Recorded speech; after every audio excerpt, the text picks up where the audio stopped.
So just as a little aside, we finished recording our episode and we realized that James never apologized for something that he had said previously on the podcast. So this is just a little extra thing we're adding into the beginning of the episode for you guys to listen. So go ahead, James. Okay. To all the Warhammer listeners, I'd like to start off by saying that never in my life have I ever met a more beautiful, forgiving, honorable, and friendly podcast audience. Sometimes humans can be terrible, and when we make mistakes, we can be quick to point them out in others to avoid people looking too closely at our own. But when a sentence was said on this podcast, it was with the most humble hearts that we were gently corrected. I say we, but again, lest I sound even more... Hey! James, stick to the script. Okay, I'm sorry. Yeah, one more time. I say we, but really it was me. I will not bring up the offending statement again, lest I send even more of our gentle listeners into apoplexy. I'd like to offer my sincere condolences to those that felt so strongly about this small error that the only solution they had was to immediately stop what they were doing and furiously send us messages containing the phrases actually and technically, and James, you big fat bastard, don't ever share your knowledge again. I'd like to apologize to all the Mantis Shrimp listeners that stopped listening because of my statement. We miss you. Please come back. And one final apology must be given out to the Warhammer team. Because of my error, you had to endure countless ridicules and angry messages from our most loyal fans. Please let me stay on this podcast. I have spent the past few weeks in deep meditation after I was told of this, and I have felt in my heart that you can forgive me. If only you can look past these mistakes that we all have made and understand that I speak out of love for you and the story of 40K. Thank you for listening. Sincerely, James Steeler Jim. And now, back to the episode.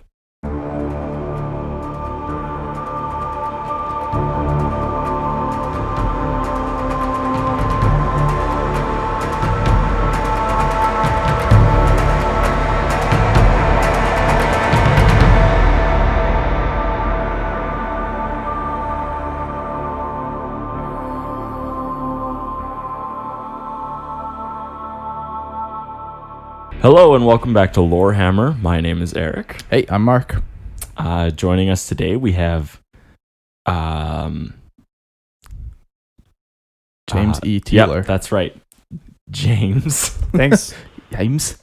How you doing? We've only known each other for a little bit, so it's okay that you forgot my name. It's only been a little bit. So. I have memory loss.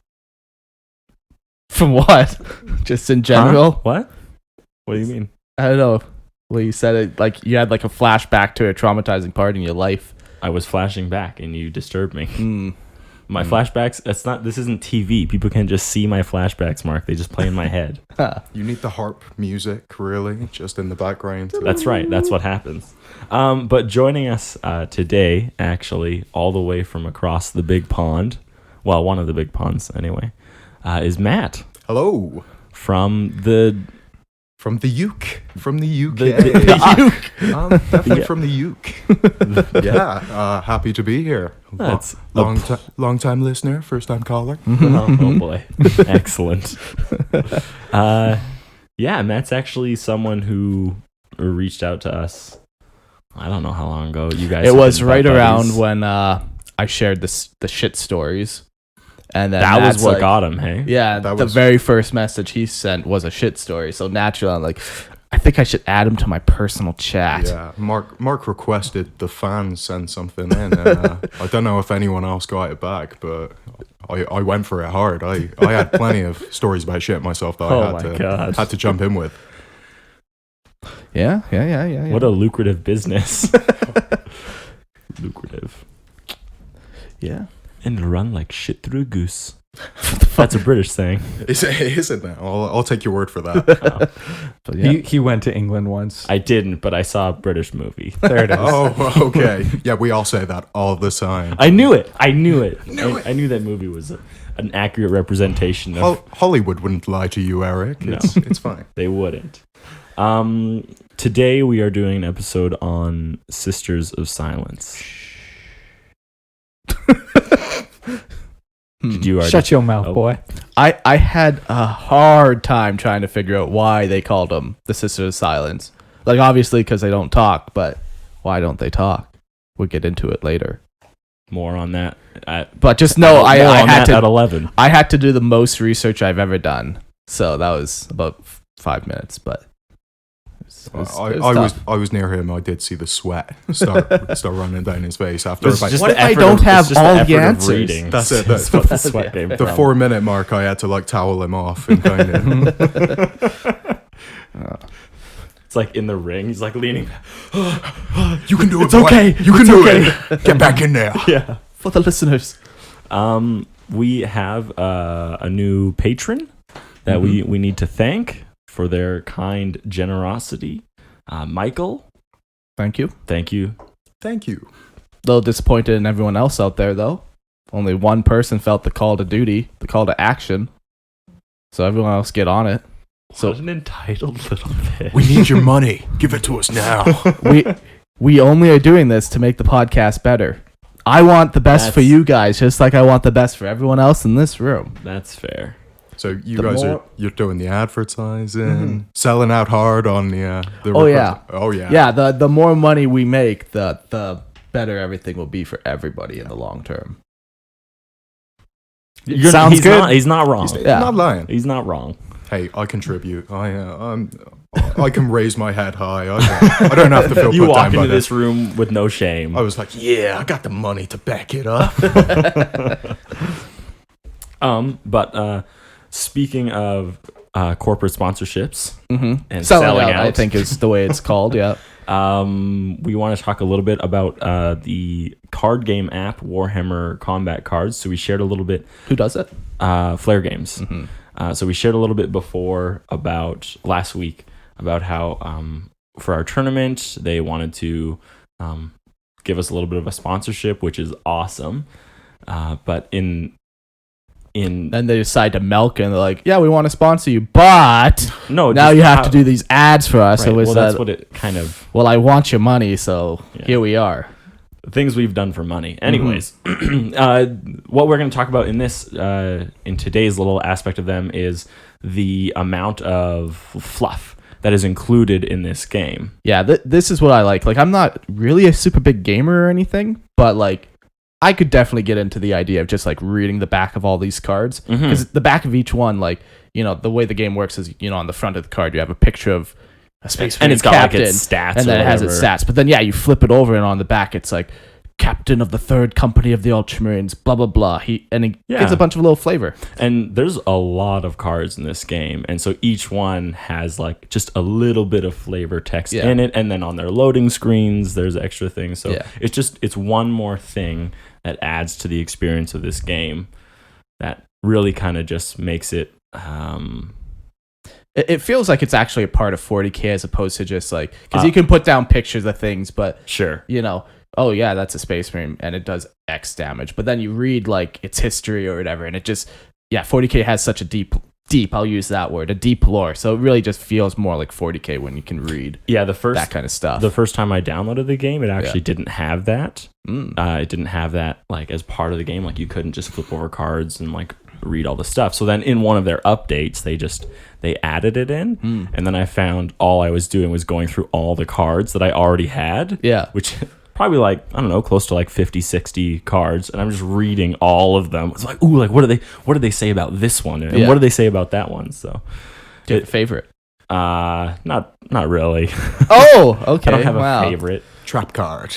I lay my trap card. I love all of my children equally. Yes, that's right. I love all of my Necron children equally. I mean, I didn't realize it had that much lore. Yeah, it really does. I mean, for anyone who's listening to this, a lore-based podcast. No, I think they come for the dick jokes for this. Oh, for sure. Yeah, that's why I came. I mean, phrasing in every meaning of the way. Hey-oh. Yeah, pretty cool app though. Go check it out. Yes, check out the Warhammer Combat Cards app. If you need a link, check out our show notes, our like description. And how much is this? Free. It's free. Maybe we should say that. What a Oh deal. yeah, it's a free app. What You a can pay, deal. obviously. Would you Which believe course. I'm downloading it it's- right now? I don't believe you because you're not on your phone.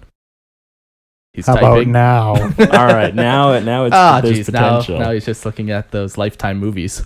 Yeah, well, everyone has their own little pleasures, and that one's mine. Apparently, all those movies are about our little pleasures. From what you told us about the last one. Secrets. If you want B movies, Lifetime movies. That's all. Oh, Those are B movies in those your are- mind, those not are- like D or Well, I was going for like you. you. Like, well down there. Z movies. You know what never mind. I realized things in my brain and it's all good. Let's move past it. Anyways, Warhammer Combat Yes. Cards by Flare Games. Check them out. It's a fun game. At some point, you know what? Actually, we'll save that for the next time we chat about it. Mm-hmm. All right. For the next 4 years. Well, no. That's our contract. That's 4 years right. of That's a Warhammer 4-year Combat Cards. They got the better end of that deal, that's for sure. All right, let's go to the next thing on our list. Haven't even in the episode yet. It's just labeled Lorehammer Adventures. Part 2. I should have put part 2 to clarify. Let's put that in there. Oh, because it has to be known now. I mean, edit the notes Yeah. during the episode. Yeah. So what is Lorehammer Adventures? Back in October, I sent in my fan Your lore, listener lore? my listener lore, yeah, to do with the trio that was Mark the Rogue Trader, Eric the Tempestus Scion, and Jordan the Tech Priest. And then I kind of left it, as I'm wont to do. You left me wanting more. Well, what can I say? I started a chapter. Keeps you coming back. Keep you coming back for more. So I decided to knock up my second chapter, and I'm quite happy with it, but there will be some changes in editing. So shall I just jump right in? Yes, you're just going to read it out for us? I'll just read it out for you, yeah, a little bit of All right. listener lore, if that's okay. So, in the grim darkness of the 41st millennium, there is only unfinished stories, and Lorehammer Adventures is the worst of the bunch. When we last left our trio, they were traveling to the spaceport, beginning their exciting journey of collecting lore across the galaxy. Well, we're here, chirped Mark cheerfully as they approached their rented shuttle, the Broken Spine. What a piece of shit, said Eric, a sour look on his face as he surveyed the small, almost derelict craft. He reached up, running his hand across the ship's faded exterior, a rain of rusty debris following the trail of his hand. Appearances can be deceiving, replied Jordan, roughly shoving his mechadendrite into the waiting exhaust port. Yeah, you like that, you dirty bitch, he breathed quietly. What? Said Mark. Please, Mark. I'm trying to recite my canticles, and all procedures must be followed exactly. Yes, but why are you hard? That's part of it, said Jordan quickly. Unbeknownst to all but the keen-eyed scion Eric, a lone bulky figure was approaching them slowly. His hand rested on his hot-shot las pistol. He was already annoyed at his companions. Glancing at them, Jordan, having finished his ritual, was smoking a cigarette, leaving Mark to clear the unguents still dripping from the exhaust port. Neither appeared to notice this new figure approaching. Halt, called Eric, drawing his pistol on the newcomer. What is your business, stranger?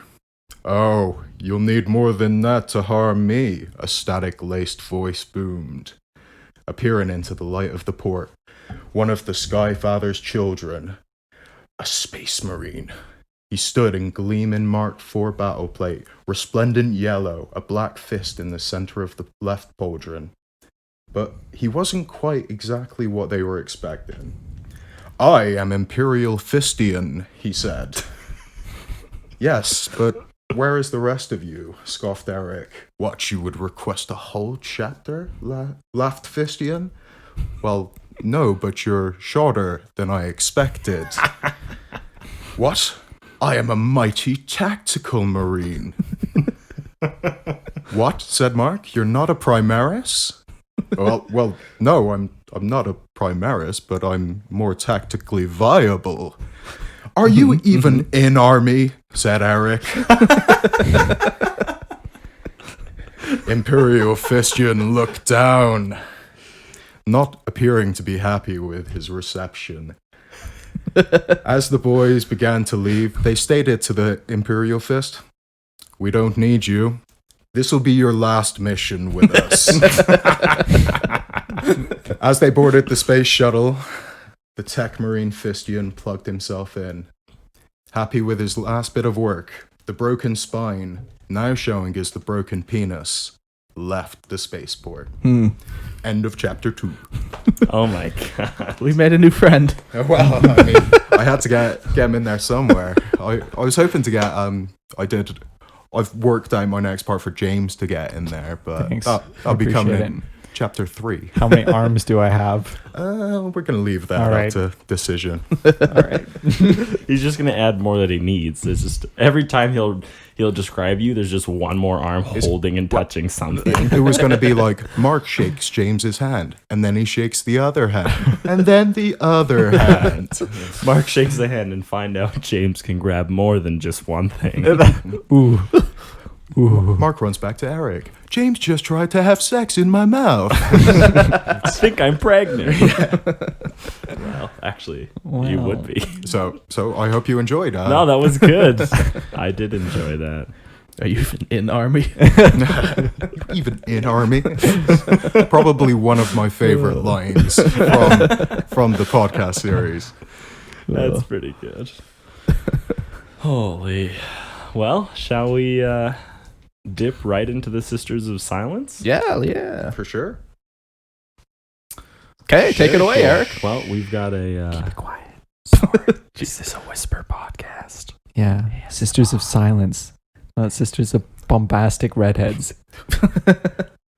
That's right. All around me are familiar places. Read us the quote. All right, so I will read this quote. Okay. We are mute, but not without power. We are silent, but not without resolve.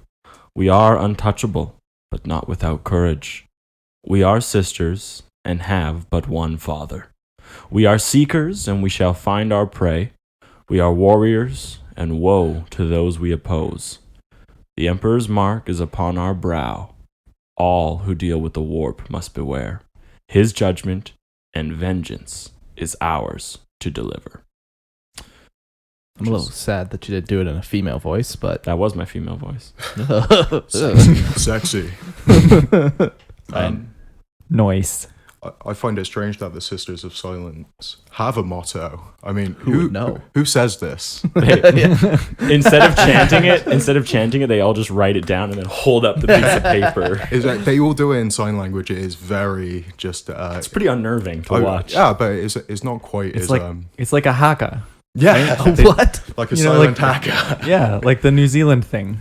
Sure. They do one of those before battle, except without the Without shouting. chanting. Yeah, I mean, that would be scarier to me. I think. it quite possibly would be. Yeah. But what are the Sisters of Silence? The Sisters of Silence are a group of warrior women who join together for the purpose of hunting, containing, and even destroying psychers. And the reason... So, anyone watching Dark Crystal? No, I haven't. No? Do you ever watch it? No? Nobody? All right. For all those listeners who watch Dark Crystal, I will be doing this all episode. Please don't. Chamberlain. Should watch it. It's interesting. It's better than when people go. Oh my god. Fuck me. I'm so glad I wasn't wearing headphones for the last episode. Yeah. that would have really done me over. It did me. I was wearing headphones when they were doing an order recording. I wanted to kill myself. So the reason that these Sisters of Silence are so good at this role of hunting psychers is because of a genetic anomaly they have, which is the pariah gene. Yeah, More on that later. Turns them into blanks. Yeah. Untouchables. Pariahs. Well, sure. Yeah. Yeah, and they became the Emperor's left hand. We are going to talk kind of what led to it. They were his favorite and best tool for containing humanity's psychic awakening. Not to be confused with the Psychic awakening. But Super current. You guys are keeping super current. oh yeah. That's right. Yeah. So let's dive into the history of it. We'll start with the founding. And we don't know exactly who or how they were founded. Some say they were remnants of a dark age of technology cult. Some say the emperor himself created them, while others even claim that the origination could be contained within the cataclysm of Pentacastus. Yeah. I don't know how to say that. Pentacanus? Pentacanus, yeah. Pentacanese? That sounds good. Pentacanese? We talked a lot about like what the Dark Age is. People know who the Emperor is, but for those who don't know what this is, the Cataclysm. So this occurred during the Great Crusade, and there was an uprising. It was made up of like rampant psychers, and the only forces capable. It was just like on some like obviously on the planet world, of Pentacanese. Pentacanas, and the only force that was like capable of successfully fighting them back was an Imperial Army regiment, and they were called the 5th 913 Indentured Irregular Infantry. Perfect. And so it was a primarily female regiment, and they called themselves the Daughters of the Crow. Yeah. So the reason why, or what happened there, was a commander of the League of Black Ships, one Gigan Dantes, quickly came to the conclusion that the regiment was full of blanks, or pariahs, and used them to extreme effectiveness against the psychers. At the end of the call, he took them away to an undisclosed location. Some say this was the advent of the sisters. Others attest to prove their combat effectiveness. I definitely prefer that one. That this was like the first time the sisters were used? But yeah, it was like a test. Yeah. Like someone riled up all these psychers or placed all these psychers here and just was trying to see how good these like blanks were at fighting them. That's not beyond the Inquisition. No, not. That's why I like it. Yeah. Well, that makes more sense though. Like, what are the chances that you just have a regiment made up of all blanks? Yeah, like they're not super common. It's just like randomly roll the dice. Oh, look. How lucky for me. How lucky for me. Well, the fact that they're called the Indentured Irregular Infantry. Yeah. Someone must have known something. Indentured. Yeah. Like, And irregular. Yeah. Infantry? They're not regular. Yeah. So those are like kind of the three potential ways that they would have grouped together. But the first time, the one other note too is like even in 40K, like they don't know where they come from. A lot of like the sisters lore, like in the setting, has been lost because no one talks about it. sure. Well, it's over 10,000 years old. Yeah, and that too also plays a factor. Right, But yeah, like even the sisters don't know. Like this is a part of the lore. Like this isn't just Games Workshop. Games Workshop hasn't written about it yet. This is like part of their. Yeah. So were You should watch it, Mark. You'd enjoy him. I don't know. The I'd rather character. just let you reenact it all for me. I think It's pretty much that's the character. Episode 1, play. Just Eric acts out the rest of it. It's 0.5 speed it's though, please. Is Jim Henson the Muppet guy? Yeah. Yeah, it's one of his like first like movies that he did. Oh, and it's the puppets. Yes. Yeah. Okay, I've seen a Netflix thing. Yeah. But that's like a series from like the first movie that was made like 30 years ago. Yeah, That's hardcore. it's kind of cool. Anyways, so the first time they were seen as like the full Sisters of Silence was under the command of the Astra Telepathica. And the Astra Telepathica is what, Mark? What are they responsible for? Yeah, they're responsible for recruiting psychers. We do have a lot more information on them to come. Yeah. In this episode even. Yeah. So, but that's a kind of general premise. Yeah, but they're like that's just the humanity, like this, the administration responsible for all of humanity's psychers. Yeah. And so the Astra Telepathica used the Sisters of Silence to contain like the growing powers of Primaris psychers, not to be confused with Primaris Marines And they're psychers. and Primaris psychers. There's another Primaris in there too, isn't there? Is there? I think there's a third thing that's called Yeah. Primaris. Well, technically now it'd be a fourth thing. No, they're No. including Primaris.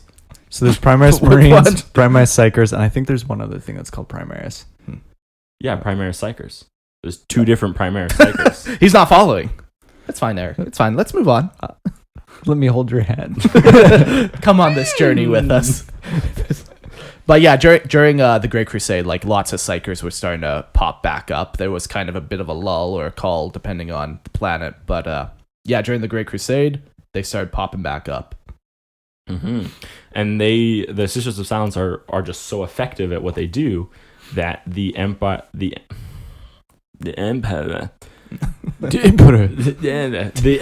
would personally send them on missions that he deemed was necessary. Yeah. So like, it's interesting to be so good at what you do that the emperor takes personal notice of you and says like, no, like use them here because they're so effective. Yeah. And that is like what we call, lots of people call them like the left hand of the emperor, but like that's not their primary place. Like that's definitely wasn't where they came from. That's not where they came from. Like, and even now, like in 40K times, that's not really what they are.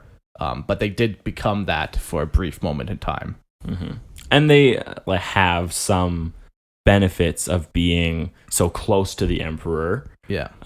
Things that like other places or other societies and organizations don't have within the Imperium. Yeah. And it's a weird, as with most things in the Imperium, it's really hard to say where something starts and ends within like your authority and your purview. Like, what are you actually allowed to do versus what do you just do because of like the implications? Yeah. You can do whatever you can do. So like if you have enough power to do, then you can do it. As long as you believe in yourself. That's right. Through the power of and you have friendship? enough guns. Of course. The power of guns. The power of guns. On the topic of like their authority, the very first exterminatus was declared by a Sister of Silence. Well, it was written down by Sisters of Silence. He got me. She like goes to say it and it's like, nearly got you. So yeah, like they do have a lot of authority. I don't think this is a common thing, but it does show that this has happened. Mm-hmm. Sure.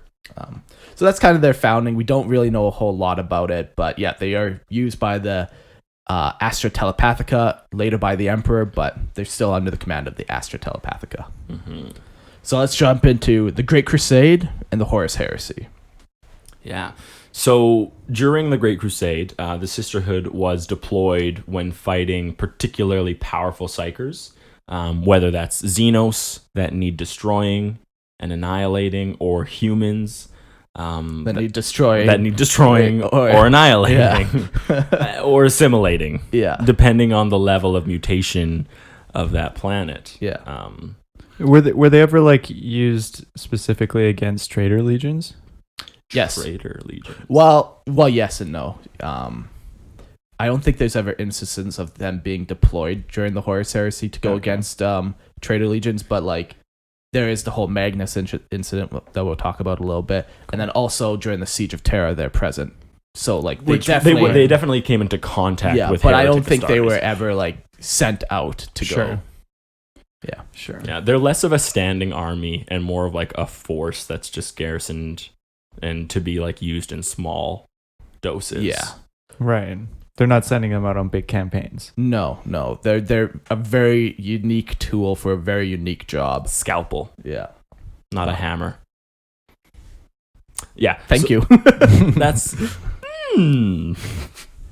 All right. So just like Mark said, during... I need that on like a soundboard. Every time I get a message from Eric.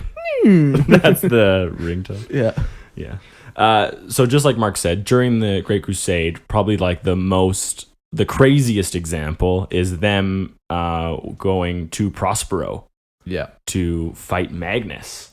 Well, not to fight him. Yeah, they were never sent there to fight. But... Yeah, they were sent there to contain Magnus after he had willfully disobeyed the Emperor, his orders, and he breached the webway and all the wards that the Emperor had. And Magnus, you goddamn fool. Fool of a took. I maintain you did nothing wrong, so. Oh. You would, you heretic.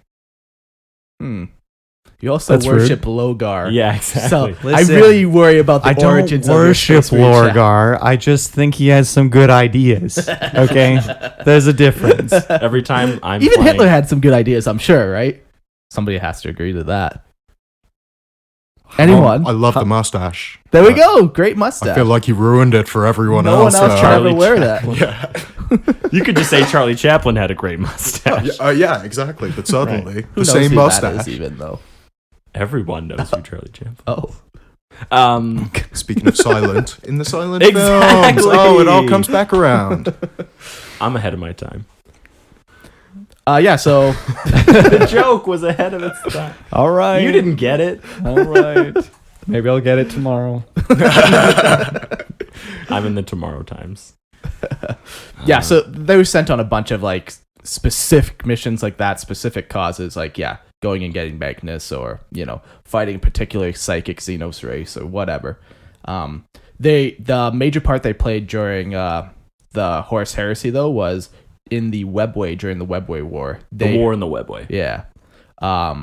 They helped the Custodes, and they also sustained heavy losses just trying to keep the Imperial Palace safe. Mm-hmm. And they are definitely like the tool to use against demons. Yeah. So yeah. Well, even during like the Battle of Prospero, like everyone there recognized like the effectiveness. Because the Thousand Sons are all psychers, and yeah.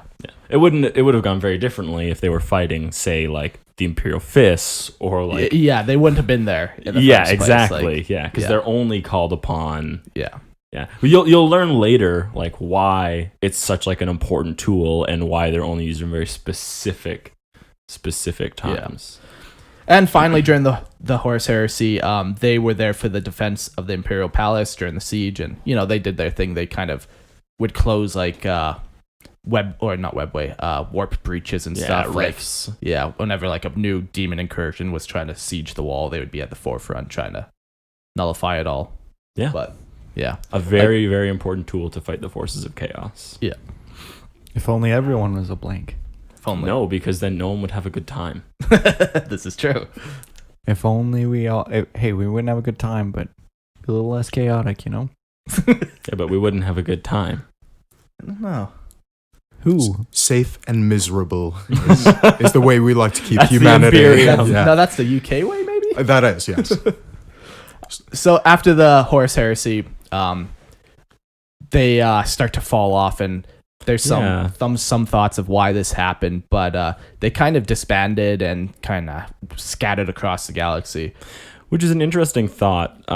So it's kind of like with the Emperor all of a sudden disappearing, like they seem to fall out of sight almost. And it's interesting to think that how much influence the Emperor actually had on like their placement or like combat assignments. Yeah. Because as soon as he's gone, all of a sudden a lot of the Sisters of Battle just abandon the sisterhood. Yeah. And a lot of it too is they get bullied out too as well.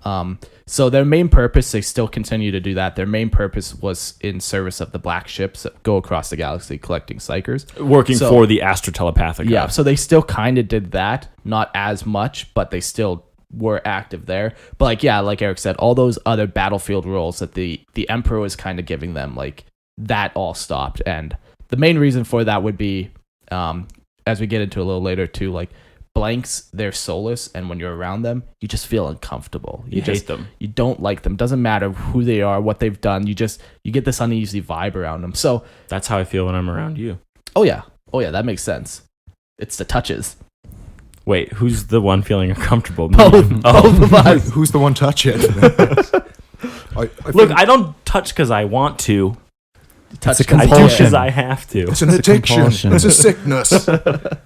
I think is interesting as well. I mean, the next 1,000 years after the Horus Heresy, the Imperium was just trying to cover up the fact that it ever actually happened. They were trying to wipe out the memory of Abaddon. So I think having a psychic battling unit going around specifically to battle the warp when you want to say that the warp isn't around is probably probably not the best thing. Bad press. Exactly. Yeah. It's like, why'd you need that? Oh, no reason. No reason at all.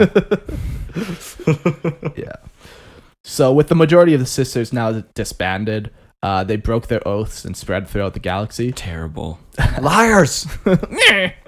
Their attempts to create regular life were constantly met with scorn and hatred due to their nature of their being. Yeah, and regular life as in like these people are settling down and like getting married. Yeah. Like these warriors that had like seen like the craziest fighting that like Imperium had seen at this point, like Yeah. the war in the Webway. Wild. You participated in that, and then to be like, nah, I'm gonna go here and have a baby.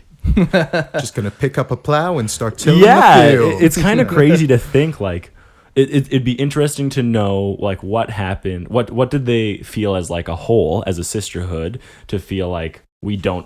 Maybe they felt like they don't deserve to like uphold these oaths anymore. Like I a think failure it's more in some just like way. unwanted. It also could just be that like Yeah. there was no place for them, so they Yeah. all tried to disperse. Maybe then the hatred wouldn't be so concentrated in one place. Yeah. It's such a 180, Yeah. right? It's They should make a story where it's it's a sister of silence, but you don't know that. It's just some like it's almost like a medieval fantasy that you're reading, and then all of a sudden halfway through you realize that she was a former sister, and then all this she crazy like stuff pulls, happens. There's like she's literally in a farmhouse, and then something happens, and she like digs in under the earth and like pulls out this bolter. Yeah. that she's had the whole But time. as far as you know in the story, up until that point, it was just a medieval fantasy. She's just I see it like The Last Samurai, where he's got the suit of samurai armor just hanging up in his house, but he never puts it on. And then you need to get it in the end. I mean, get that. That could be very cool.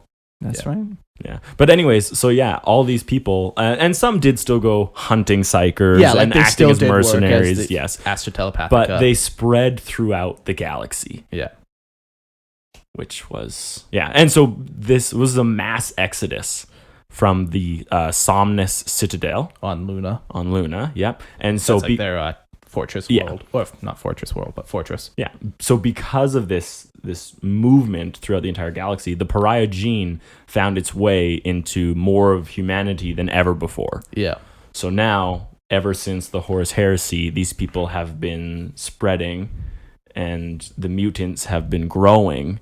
And if we don't do something soon, god damn it, they're gonna overtake us. We gotta kill all women. That's sorry, not, what? No, we don't. Oh, That would stop the gene from spreading. that's what I'm That's thinking. very That would effective. stop all No genes half from measures. spreading. That's true. The war against the horses and the war against the women. That's what we need. The horse heresy. The horse heresy, yes.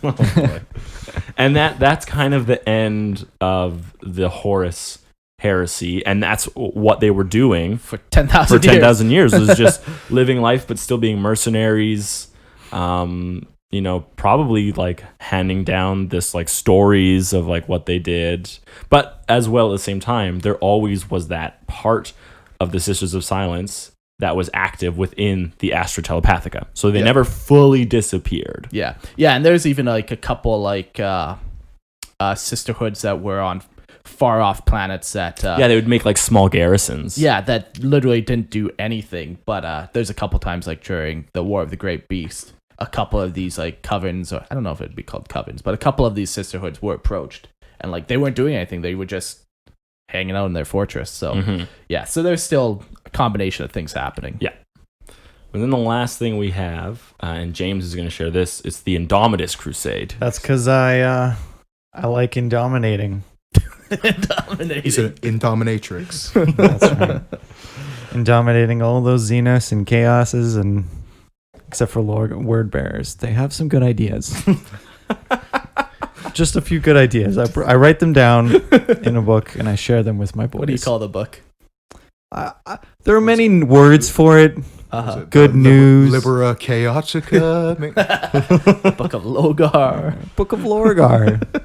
The real Second Lectitio Lorgar. Divinatus. Second First 32. The Emperor is a liar. The Emperor does not protect. Oh, he's got some good ideas. I would be touching your lips if I could reach. But I can't. All right. Back to the podcast, I guess. During the 13th Black Crusade, a force of traitors managed to assault Luna and Terra. A group of sisters appeared and helped Reboot Gilliman defeat Magnus. So Magnus assaulted Luna and Terra? Yeah, like Hot diggity. what? Hot diggity. Hot diggity. Yeah, when the Emperor, when Reboot Gilliman was making like his pilgrimage back to Terra, Magnus was like following him and trying to stop him the whole way, and then they finally met on Luna. And then the Sisters of Silence Appeared. Yeah. It's In the crazy that darkest they got hour. that close. There's actually been a couple times when Terra has like had enemies on the doorstep, and you're like, how are they still there? Well, like when you hear all the lore about all the stuff that's guarding Sol system, How is stuff appearing? How is it possible that someone gets in? The warp. Yeah, but you hear about all these planets being exterminatus, and you just think, well, if they were close enough to kind of get near Luna and Terra, like someone could have shot a Couldn't massive. they just shoot a warhead? I was like, oh. Well, it's just like the idea, because I was hearing about, or I was looking into the lore of Sol, and the number of ships that just like they arrive and immediately destroyed just for no reason, and they're just so many guns pointed at getting into Sol. How did something get in? But apparently Magnus just pulled it off. So I think he's it's got called big poor writing. What's he got that big giant, titty horns. That so giant maybe that does red titty horn dude over there. Oh, it's probably an Don't Imperial shoot ship. him. Yeah. He's probably cool. That's probably an Imperial ship. I mean, All right. So Gilliman then ordered that the Sisters of Silence be reformed and expanded across the galaxy. The Sominus Citadel once again was occupied by sisters, as well as many other fortresses across the galaxy. So he kind of instituted a resurgence. Yeah. So do you think, just as a thought, do you think like all the sisters who are like have that gene across the galaxy, like when the word spreads that like the sisters are being reformed, like these people who are descendants of descendants and have for like 10,000 years, do you think any of them picked up like their great I'm curious like whether like the stories passed down.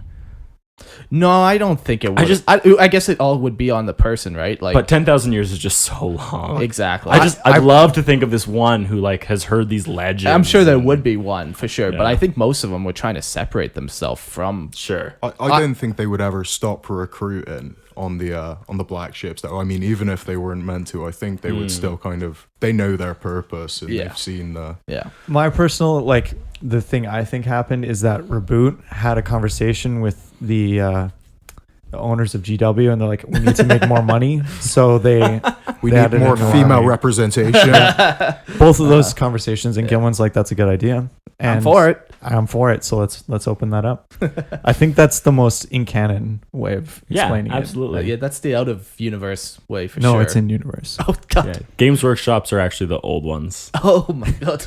And they have a direct line. They have a direct line to anything inside 40K.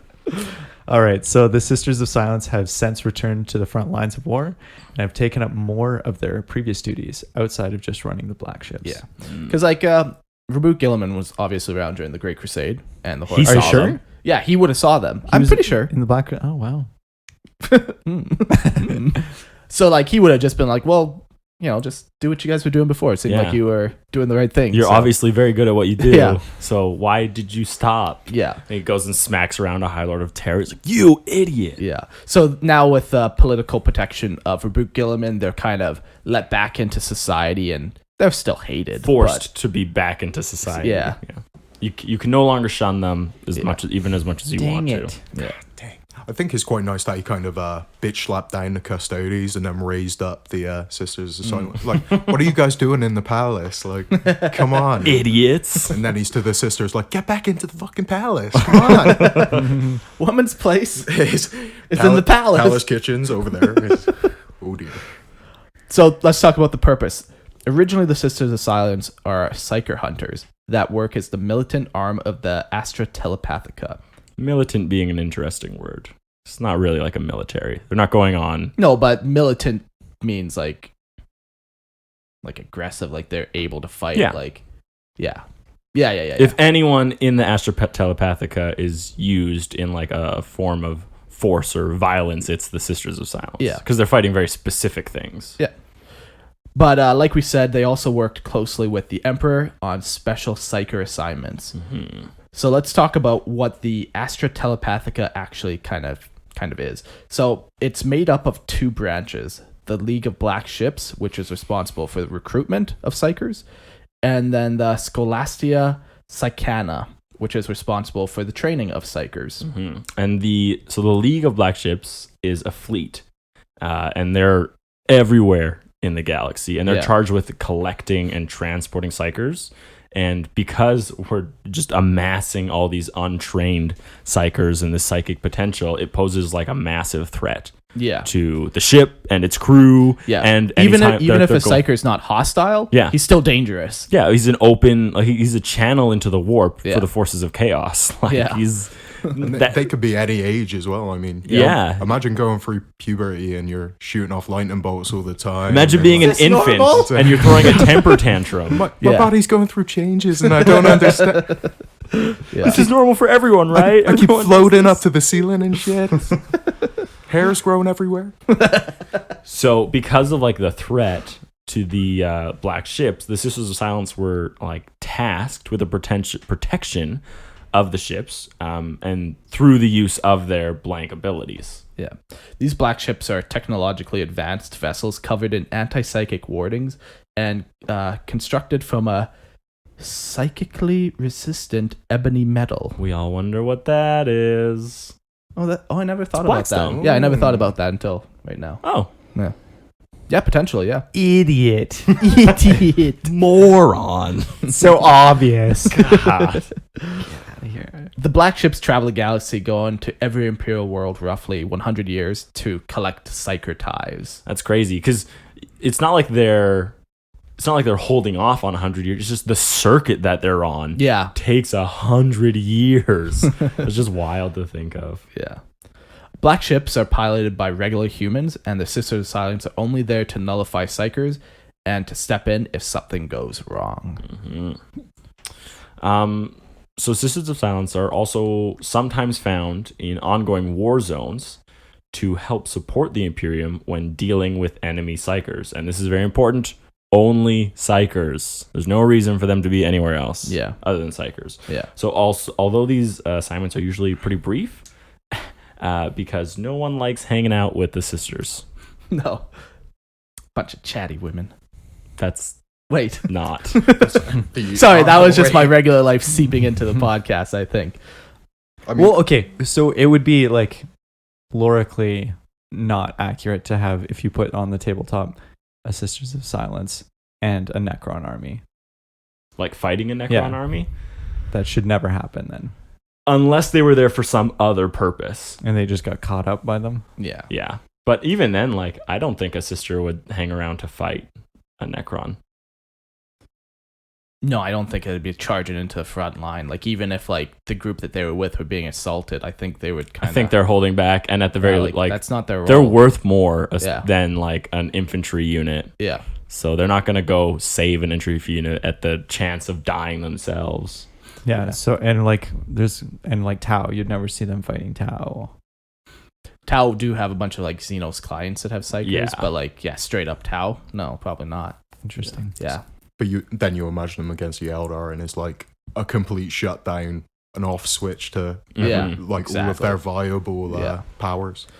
We were given some numbers like during the Horus Heresy and Great Crusade. There is tens of thousands of blanks or Sisters of Silence. So they're still incredibly rare. And this was like at the peak of the Imperium, you know? Yeah, when they had like the Emperor's personal protection. Yeah.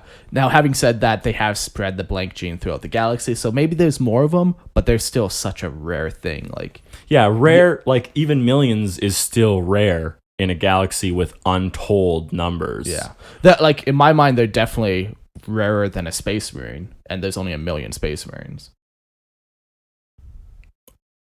I could agree with that. Like, if there's only tens of thousands when during you think the Great about Crusade, the Blood Angels, and you have mutated aspirants that are built up to kind of, whereas you have to be born a blank. But you can create them. You could literally just have someone make it like purposefully breeding people like together. Vat bred kind of. Yeah, because who's to say they can't be vat grown? Because it is a genetically carried down. Yeah. So how like is it? We don't know the numbers. Obviously, like if it's literally if you're a blank when you reproduce, now that's a blank. It could only still be a like a 1. Yeah. But like if you don't have that blank lineage in your genetics, you're not gonna have it. Yeah. But who knows? We don't obviously have exact Well, even numbers. if it's a recessive gene, wouldn't it still only Well, be even like if it doesn't even exist, 25%? mutations still happen. But yes, it would be 25%. So, yeah. if it's a normal genetic thing, it could never be harder than that, right? Or it could, because even if it's not in your like genotype or your phenotype, mutations, like it could still happen randomly. Okay, so it's slightly greater than 25. Sure, yeah. This is because it tangent, can I like technically it. happen anytime. So the way I understand genetics is have 4 children, throw away the 3 that aren't blanks. No, you just need to you want to play some odds. Like, I mean, like it's not perfect. So you want to have 12 children and kill like a good chunk of those. No, because they will still carry the gene, even if it's not in their phenotype, it's still in their genotype. So you put those into the breeding factories. As long as they have it. But you can mark for those. You can. Yeah, you could have two dominant. What is the ideal age for putting a child into the breeding factory? 15? No, for a female, it's like 13, and for a male, it's depends. That's so cruel. You have to get them in there from the very start, so they grow up not knowing anything else. If you take them away from their family and put them in there at 13, that's cruel. For sure. You know what? That's fair. You just leave them in the brothels their whole life. For sure. Yeah. Gotcha. Then they know. It's all I know. Then they know their place. As you're dancing on the table, I don't know any other life. Oh my goodness. That's bleak right there. Welcome to 40K. That's grimdark. Yeah. Yeah, so they're constantly lumped in, the Sisters of Silence, in the talons of the Emperor. And there are some big differences between the Custodes and the Sisters of Silence, even though the Emperor used them both. One's the right, one's the left hand. They're used very differently. Even like, obviously their purpose is different, but just even the way they are used are different. So the Custodes, they're the Emperor's bodyguards. Like, that is their role. They were never meant to be a standing army. Like, they're supposed to be at the Emperor's side, occasionally going out and doing the odd mission. Yeah, but even those missions should never take away from the Emperor's protection. And yes, every one of those missions directly will tie into that. Yes, but as like if the Emperor had like, he's got his 300 companions, right? If ever he was like, hey, half of you need to leave to do this mission, that's not going to happen. Unless those other ones, unless he fills up the... Exactly, yes. Unless like his protection should never be diminished in order for them to act outside in the galaxy. Yeah. So like they're right beside the Emperor at all times. Where the Sisters of Silence, they're kind of the opposite, where they're always out on assignment, and maybe every now and again they might come back and hang out with the Emperor. It's a very different relationship. Just out of curiosity, would that have any effect on his psychic abilities? It does, and there's some cool examples on it that we'll get into eventually. But spicy. Yeah. I mean, in all honesty, he's just like, you can't really blank him. Not fully. He's a god, right? It's like turning down the dimmer switch on him like a little bit. Just less glowy from now on. It looks a bit for pale. A heartbeat. Yeah, a little bit sickly. Like you just see like a flash where his face all of a sudden just looks really gaunt. And there is example of it in I think it's in the Emperor of Mankind book where the Emperor is on the golden throne and a sister walks by, and then normally the Emperor is like resplendent in the gold armor and he's got the halo of light and his face is perfectly tan, but when she walks by she can see that the Emperor is like actually in pain, and like she sees like the look on his face, like he no longer has that psychic visage. So that's so cool. So like that's pretty cool. That's interesting. Yeah. But yeah, like so they're part of the Talons, but their purpose is very different. They're not hanging out with the Emperor like it's not constantly. Not constantly. But they are in the Imperial Palace. Yep, for sure. But that's one of the places they are. Yeah. But that's not like their headquarters. No. Like it's very much like if the Emperor wants something, that's just something that he uses then. Like, but it's not like the Custodes where it's just a favored tool is all, and the tool was meant to hunt psychers. So why would they ever be contained at his side? It just wouldn't make sense. That's also a good point. It's a favorite tool, and the reason is because the Emperor has always been very opposed to psychers and the warp, and like that's kind of his whole goal throughout like the Great Crusade is like there is no religion, don't look further, like don't look for gods because you'll find them. Exactly. So just it plays really well into being his left hand of like Because that's the interesting thing as well is like the right hand is always you show what's in your right hand, and everyone sees it, but the left hand does things that the right hand can't do, and it's like sneaky. Exactly. Yeah, I was thinking the exact same thing as Eric, because it's almost like the custodes are like the sword, and then the Sisters of Silence are the dagger. Yeah, exactly, behind the back. Yeah, he doesn't want anyone to know about psychers, so he says, "Go deal with this." Yeah. And then Swift, silent. Yeah. The Custodes will be on the battlefield. They'll destroy everyone my enemies. knows the legends of the Custodes. Yeah. In their like, gleaming gold armor, as Yeah. their patrol in the Imperial Palace and stuff, and it's a very strong image. But keep the Sisters of Silence is like your backup against the ultimate weapon. Is yeah, it's very cool. I like them. So let's talk about the powers and abilities of Sisters of Silence. So obviously the very first thing, every sister is a blank.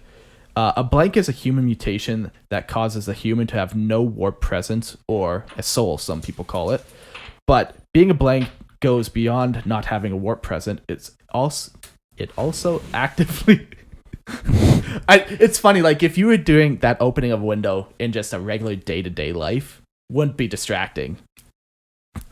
the way you're taking off your clothes is more distracting. It's all distracting over there. Than the window to me. I'm having a hard enough trying to read, keep one eye on the notes, one eye on Eric, opening windows, lying on a bed shirtless. One eye on the notes, camera. 2 eyes on the nipples.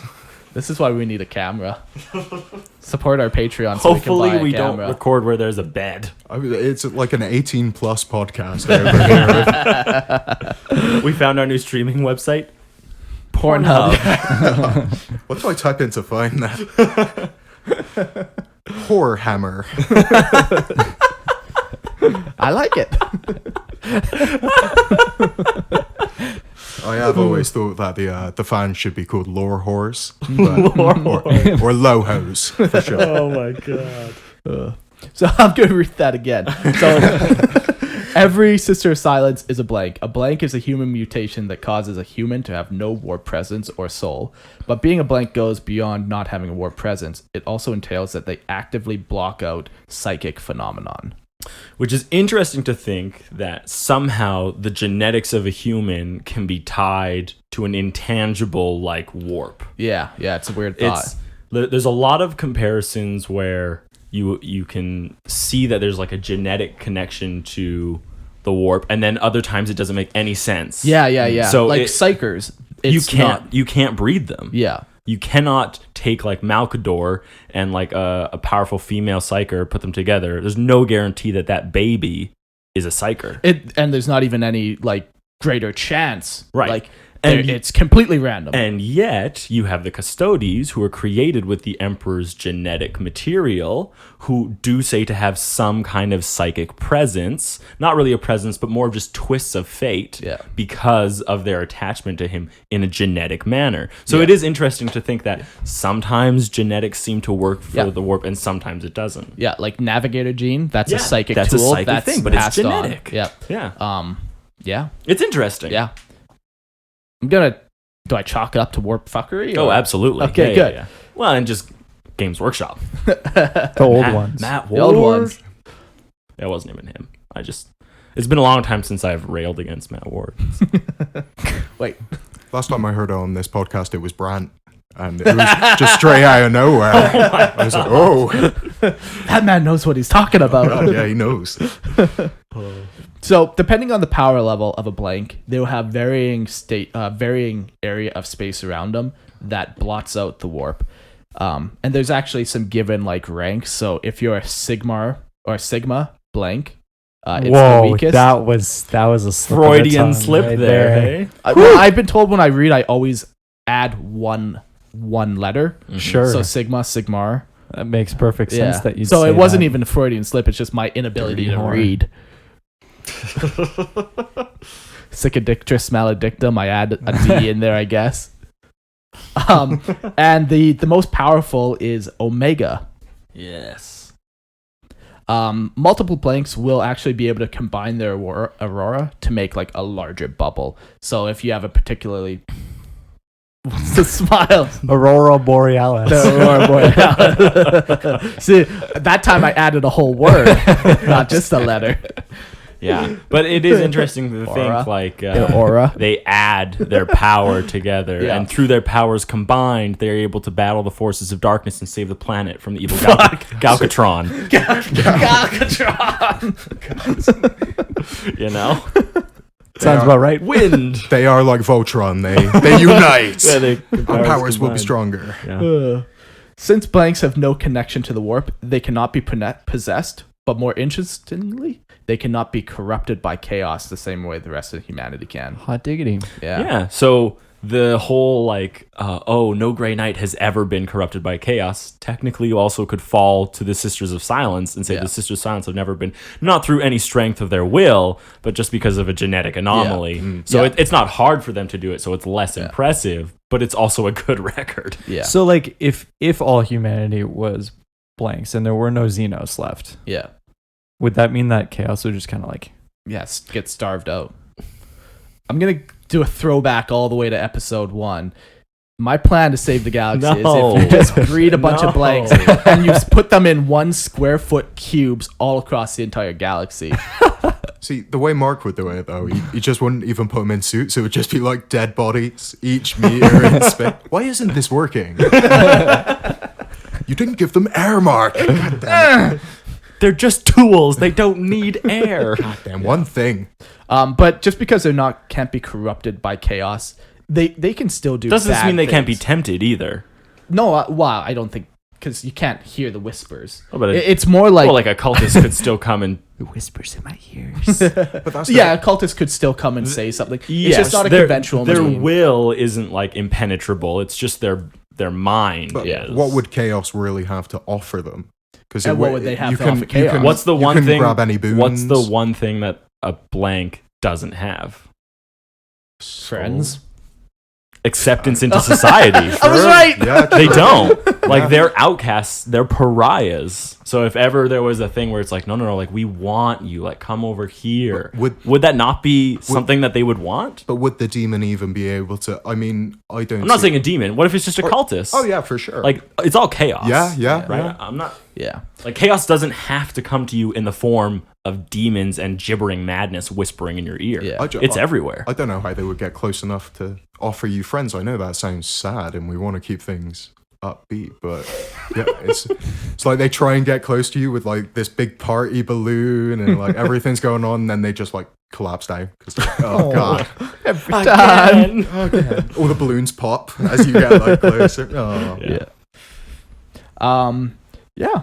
A side effect of being a blank, like we were saying, is that everyone feels uneasy around you. They can't trust you.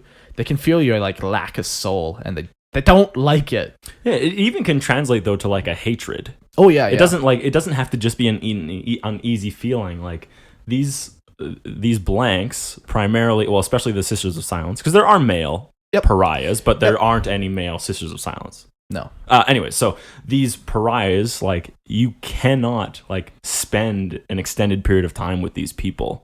No, Like you it just do it not wears like it. on you. It's like a vampire sucking away like all the goodness in your soul. Yeah. Yeah. Even if you want to like them, it will eventually wear you out. Okay, I have a question. Okay. And if you want to breed this, like this is specifically something that is genetically passed down through breeding. Yeah. Is there a reason why they're women specifically? The Sisters of Silence? Yeah. The only Because reason that seems like now if we want these things, they're useful, these people. Why would we use the breeding ones? In battle? So- and In battle. not have them. Yeah. I thought of don't- two reasons Okay, cool. why potentially. The one is just it goes back to their founding of the whole in what was that regiment called or whatever. The indentured, irregular. This was regiment. already a thing that somebody found and then created, and then it was already established. Sure. And It's the already- bad by thing the about time- 40K is that they do things for the sake of tradition and Yeah, ritualism, okay. and they So don't that's know. my one thought. The other thought is it comes back to the role of what they do. So we know there's another psyker or blank anti-psyker fighting unit called the Calidus Assassin, and they are way more combat oriented. They are way more aggressive, way more harder hitting. So you take the Sisters of Silence, who they don't have as aggressive of a role. They're not frontline soldiers. That's not their place. They're mostly just sitting on black ships, kind of blotting out psychers. So you'd take the weaker of the sexes physically, you'd make them do that role, and then you take all the men and you put them into the more aggressive role. Well, the ones where you get roided out. Yeah. Those are effectively bombs. Yeah. Like yeah. Okay, that makes sense. So, I'll accept that. That's but it also because you can't afford to lose them, to not use them. Yeah, exactly. Like I see. That makes sense. Also, like the ultimately, assassins, I'll take it. Yeah. I mean, it would make more sense to just have breeding factories of them. Who's to say they don't? And just because it is genetically passed on, we don't know how likely. 25%. Slightly above 25%. 13 children's worth. Yeah, like I don't think it's going to be that common. Oh God, it's unlucky for them, not for us. It's fine. But yeah, like ultimately, it's just they were written that way. Sure. Obviously, that's fair enough. Gilliman talking to GW. Yeah, of course, they were having a conversation about that female representation, and they needed it. But fair enough. I kind of like to think that it's just they're originally founded as all sisters, and that's maybe what there was they are some now. legitimate reason back then that is just lost to the mists of time. Yeah, who knows? So, well, there was that. You guys were talking before about the women who had massive psychic potential until they got to the age of 30. Was it? There was that kind of. I think it was on your Abhumans episode. Was it the Geno 5-2? That's right. Yeah. Sure. Chiliad Geno 5-2, yeah. and it was kind of they had. Only the women had a psychic potential, and then by the time they hit 30 or something, past the prime, like past our sell by date, it was it just disappeared. It just kind of disappeared offwards. Yeah. Right, because that's what we do anyway, right? As soon as a woman gets to 30, we dump them. I mean, that's what my wife has only got a few more years left. She's. Are you excited for a new one, or? Well, trade up for a newer model. It's the same thing, You get your like 03 Honda Civic that I got right now. It'll be nice to get a 2013 at some point. Next time I'm getting something sportier. Not worn out seating. Yeah, Oh my God. Trunks hanging down at the back. It's okay. She will never listen to this. Okay. I've already asked her if she would, and she said no. So, James, I love you, but not that much. Yeah, I'm telling all my secret plans to the world, and she'll never know. The pariah gene, the genetic anomaly that causes one to be a blank, has been around for a long time. No one knows where it comes from, but we have some theories here. Some speculate that, once again, it's a dark age of technology. During that time, they experimented with human genetics a lot. Super a lot. Yeah. So you missed one theory in here, though. Oh, did I? Yeah. What? Well, I'll say it at the end. Oh, okay. So yeah, there is the theory that it's just as humans, our hubris. In our hubris, we were experimenting with everything, so we did it to ourselves, is one theory. Yeah. Another one is, it's just natural human evolutionary path, just like being a psyker was one way, being an anti-psyker was another way. Yeah. One uses it, one stops it. It's just a natural evolution. A balance. Sure. Perfectly balanced, as all things should be. And another one is some think it was intentionally caused by some type of Xenos interference. The best example of this would be, it doesn't really exist in the lore nowadays. No, but they got rid of it. Yeah. It's the old pariah and the Necron. Yeah. So the thought that the Necron found humanity while they were still evolving, and they were the ones that put it in because they were like, we'll use this. It doesn't seem to fit currently. I'm okay with their removal of it. Yeah. And the reason they did that is because Necron's all about fighting the warp, and like that was always their greatest weakness. So if you make a bunch of blank slaves, then you have another tool to fight the warp. Yeah. So the one you missed is that it was the Emperor who did it. Oh, sure. Yeah, it's the thought that I guess I could say that for everything, though. No, but like it goes back to his hatred of the warp. So way back when the Emperor was like back in our age, right? When humanity is still young, because we're like a really young race, he like saw the future and saw the threat that psychers would have. So he was the one who genetically manipulated people all the way back now, and we've just been carrying this blank gene because they're just outcasts in our society in today's. Yeah. Right? So it's just the thought is that we just don't have any psychers for them to blank out, but is the thought that he did it. Yeah. Which is interesting for as sure. well. I had Yeah. a guy come up to me at the train station the other day. Uh-huh. He told me that he was God and that the government was killing him over and over again. No. And they kept cutting off his head, but he kept coming back. So, but the nice thing is, he said, since I talked to him, I'm one of the 9 people he's taken to heaven. So, sucks to be you guys. Yes. I mean, can I get this guy's number? Yeah. Yeah. Well, yeah, he thought I was doing experiments on him with my phone. So, Oh my God. yeah, Oh yes, I love crazy people. yeah, it was fun. That wasn't crazy people. It was That's God. Oh my God, I'm sorry. Oh, you're going to hell. I for haven't sure. talked to him. I already was. Oh, sure. You're going to a special part. Oh no. That's wild. That's It was- pretty When it was fun. that? Just a few days ago, he just Weird. sat there and talked to me for like 20 minutes. And then my wife Best came and bus I'm ride like, of my life. don't stop here. Keep going. Do not engage. don't engage him. So that gives you a pretty good understanding about blanks, their kind of abilities, how they're bred. The main one being their pariah gene. Yeah. Let's talk about now the Sisters of Silence and how their training goes, their recruitment, and that kind of stuff. So as far as we know, there is no age limit to be recruited into the sisterhood, but we assume they try to get them as young as possible. That's But right. like obviously, if they come across a blank who's 40 years old, they're gonna take her, but they might not give her like a combat role. Sure, you might specifically be on a black ship. exactly. And So if you're like, this baby makes me uncomfortable, I'll take it away. And Yeah. they're like, thanks. thank you for Sounds the good. baby. Thank you for the baby. Thanks for the baby. If it's a blank, they keep it. If not, they eat it. Imagine that. You just give birth and you look at the baby and you're like, yeah. Next time. I'm not feeling it. Pass on Did it- this one. Get it away from me. I wonder what happens during the pregnancy. It's like 9 months of being Just just. self-hating. Oh my god! that could Like, be. This little bitch. Okay, wait. If you're a blank, Yeah.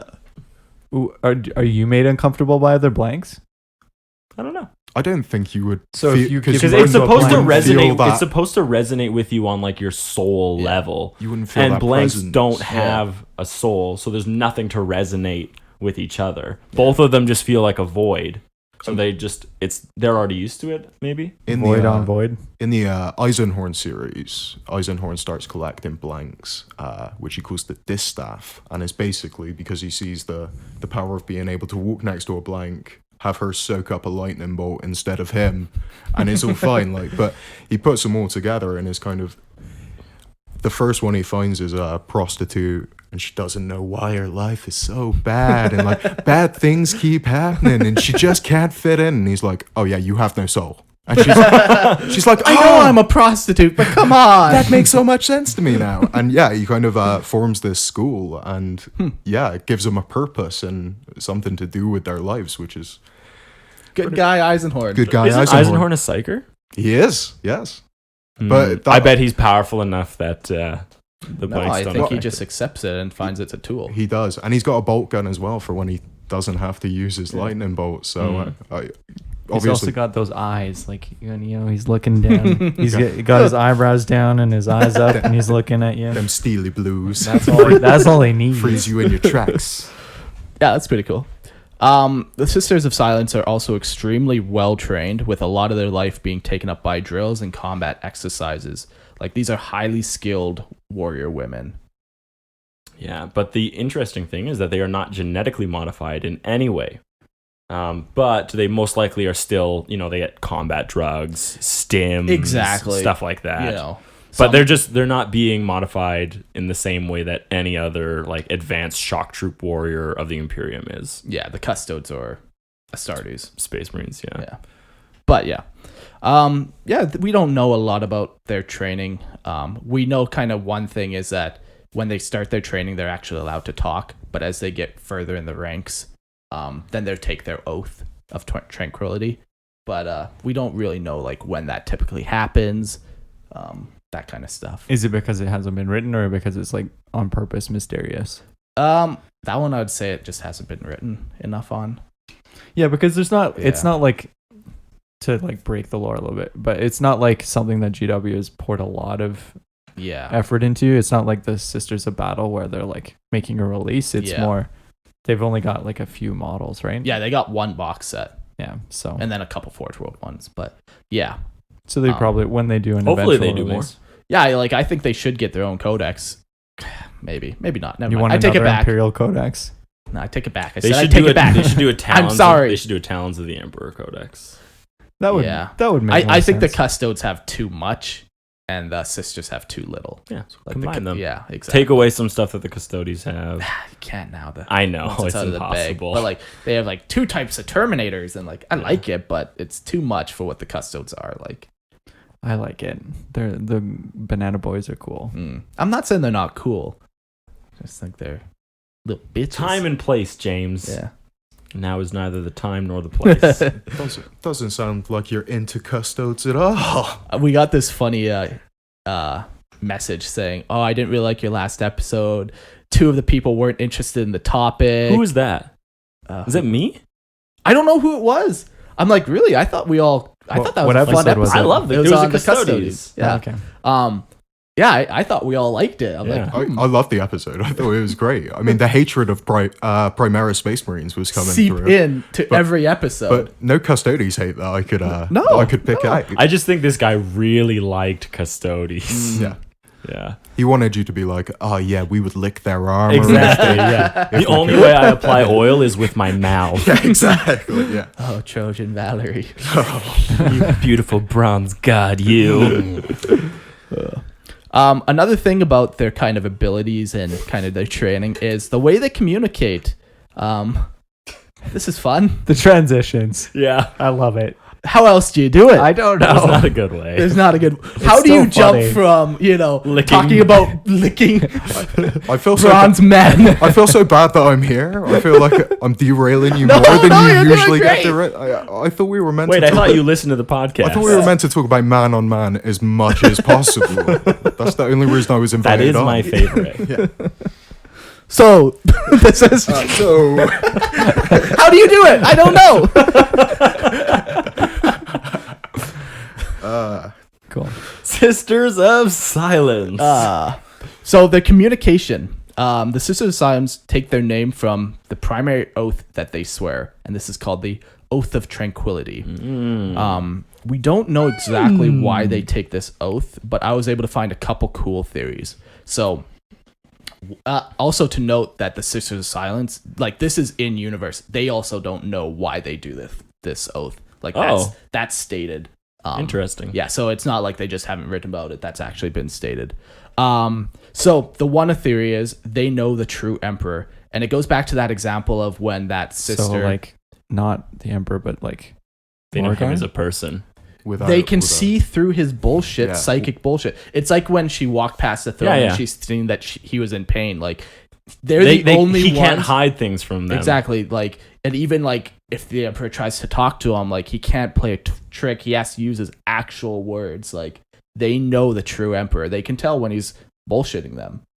So they take this oath as a way to protect the emperor. You know, to keep his legacy or whatever safe. That seems crazy because that's interesting. Actually. Sorry, maybe I'm jumping ahead, but can they talk?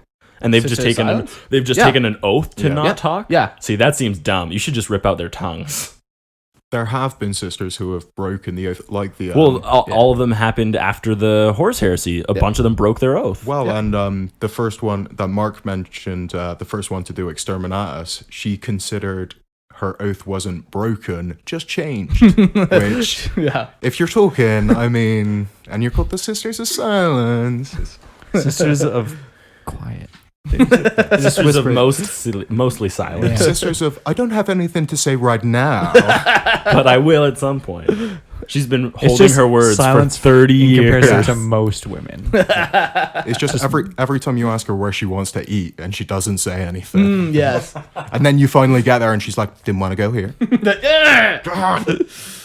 So All that's those one women. theory. Another one is it comes from their name, like the Oath of Tranquility. It's supposed to show that they are a calm in the chaotic world, in the storm. Like psychers, they don't they don't affect them. It's just like this calm. It's this Zen Buddhist, like the same reason why, monks will take an oath of silence. It's just, they're just, one with the universe. Why do monks take an oath of silence, Mark? Because they're just one with the universe. They don't need to talk. They can feel the world. Do Buddhist monks take oaths of Some silence? do. I'm not going to get deep into it because I'm already super ignorant, but I I know. was just about to Google who takes oaths of silence. But there are like monks. I who thought it's do Christian this. monks that take oaths of Oh, silence. sure, it's like sure. Monastic. Yeah. Yeah. Like I'm sure you can monks. find it across multiple religions for Sure. multiple reasons. I'm sure you could. It's all words at the end, Carthusians. Oh yes, of course. We all know about them. But yeah, that's one. They're just there to be like calm and silent and like still, and to even talk would be like to contribute to the chaos of the world, to go against their very nature. Okay, sorry, I don't mean to. No, this is a perfect time before I jump into my final. Okay, despite the common misconception, no major Christian monasteries or religious orders take such a vow. I James. don't think that's true.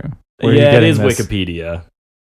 I'm fairly certain that there are. However, most monasteries have specific times, magnum silentium, work silence, Oh, of times of course. prayers, and places, such as the chapel, refectory, etc., where speaking is prohibited. I would want to do more research on something like that. Yeah, it would I'm be almost interesting. positive there would be. Yeah, no, it would be interesting to actually, because, you can only trust Wikipedia as far as you can throw it, which is the internet, so it's impossible. I think is a very cool thing in the movies, where some guy's taking a vow of silence, and yet he's the only one who knows how to like save the world or whatever. Like, come on, dude, it's Just write it down. just one time. Just whisper it in my ear. No one will know. And the final kind of reason why I thought or could find was why they're silent is people already hate blanks. This is just another way to kind of keep the peace with everyone around them. Like, if you can't say anything to them, even if you're saying the right thing, like, Eric, you got a nice haircut. Like, Fuck you. Exactly. It just... Oh, sorry, that's just my natural response to compliments from you.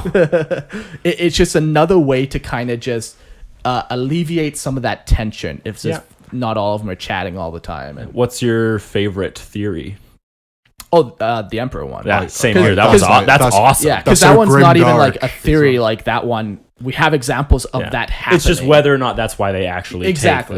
take the... I really like that idea. Is like they won't betray him. They refuse to betray him and the trust he's given them, so they won't even talk about it, so they don't slip up. I also like it is kind of, it gives the view that everything the Emperor does has kind of a psychic veil on. Every time he's doing a speech, he's like deliberately trying to manipulate. Yeah, like that. people. He would have psychically blocked that stutter out. Exactly. I wouldn't have. You wouldn't have heard that, even though I did it. Yeah. If I was the Emperor, and it's like kind of, you can't bullshit a bullshitter when it comes to the Sisters of Silence. I Yeah. wonder if the Emperor's just like a dweeb if he doesn't have doesn't have his psychic. He's just Don't get Mark started on He's just this. he's just a frail little boy. He's just shriveled. He's like it's Voldemort before he gets his body back. Yeah, he's like that, except he's just a super powerful psyker. Is the Wizard of Oz, where he's actually he's a Exactly. man in the back, just like speaking into a microphone. Yeah. Emperor's all a lie. terrible. So those are kind of why we think they call them the Sisters of Silence. They do have newer members in the order that have yet to take that oath of tranquility that will be emissaries or coordinators with other imperial assets. Yeah, because you still need to be able to communicate back. And speaking of the communication, the way they Ooh. communicate with each other is they've developed 3 different types of sign language. Right. So the first is called thought mark, and it's a very symbolic language that uses small gestures to convey complex ideas subtly. So pretty much just regular sign language. Yeah, most of the time they would be talking like this. In this thought mark. Yeah, like Well, it depends. I also the idea of taking a vow of silence is that you don't need to share your thoughts all the time. So there's no reason for them to think that they have conversations like we do just with sign language. Yeah, they that's a might good literally point. just not. They might just be non-communicative for the most part. Yeah. Right. And when they need to, they have the ability Yeah. to share complex ideas and strategy or thoughts or wishes and stuff. But it definitely is just like our sign language. Yeah. Then they have what's called battle mark, and this is used in combat and is less flexible than thought mark. It's less ambiguous, and its larger gestures can be seen from farther away, so it's way more like visually. Think just like a regular Black like, Ops go, guy go, being you know, like, go, hold three back, fingers, stop. I just think of Team America where he's in the back of a Jeep and he's like, don't shoot, waving his hands in the air. Like, why not? Yeah. And the final one that they've developed is Orsacode. Or Scood. A Scood. And it's a what's that, an umlaut? machine-readable version of thought mark. See, that makes me think of Morse code from real life. So okay. like, yeah, exactly. Kind of a machine code kind of thing. Because they can't just write in like regular Gothic. They have to Morse have their code. own. Yeah. So battle mark, isn't that like an Astartes thing? Astartes use a very similar one. Yeah. Yeah. But apparently, like the fact that like these Sisters of Silence know like even a form of battle mark is like not good. Why? Astartes don't like it that someone else knows their codes. Oh, okay. But do they use the same codes? Because I mean, It's very similar. Tau use sign language. I would imagine that like It has nothing other than tradition and ritualism and secrecy. There's no real thing. It's just the fact that just like even if you're an Imperial Guardsman, it's like advance. You know how that's the advance. Exactly. Move. You're like, putting your hand and forward. their starter's like, hey, you have to wait for the verbal command. How do you know our secret code? Exactly. No, but that's kind of I enjoy that. Everyone stop. So you know they throw up the stop hand, pointing forward, and he's like, "Whoa, put that shit down, man." Yeah, he's like, you can't talk to us like that. I enjoy stuff like that. It shows how backward and like how ritualized everything is in it. Yeah, that's. I never understood that though. Like, why would an Astartes, who most of them don't believe in all the divinity stuff, why would they be so wrapped up? Well, ritual is different than divinity. Like you don't have to believe in a higher power to ascribe meaning to actions. But I'm not gonna get into it because you're just gonna yell at me. But I don't know. He's right.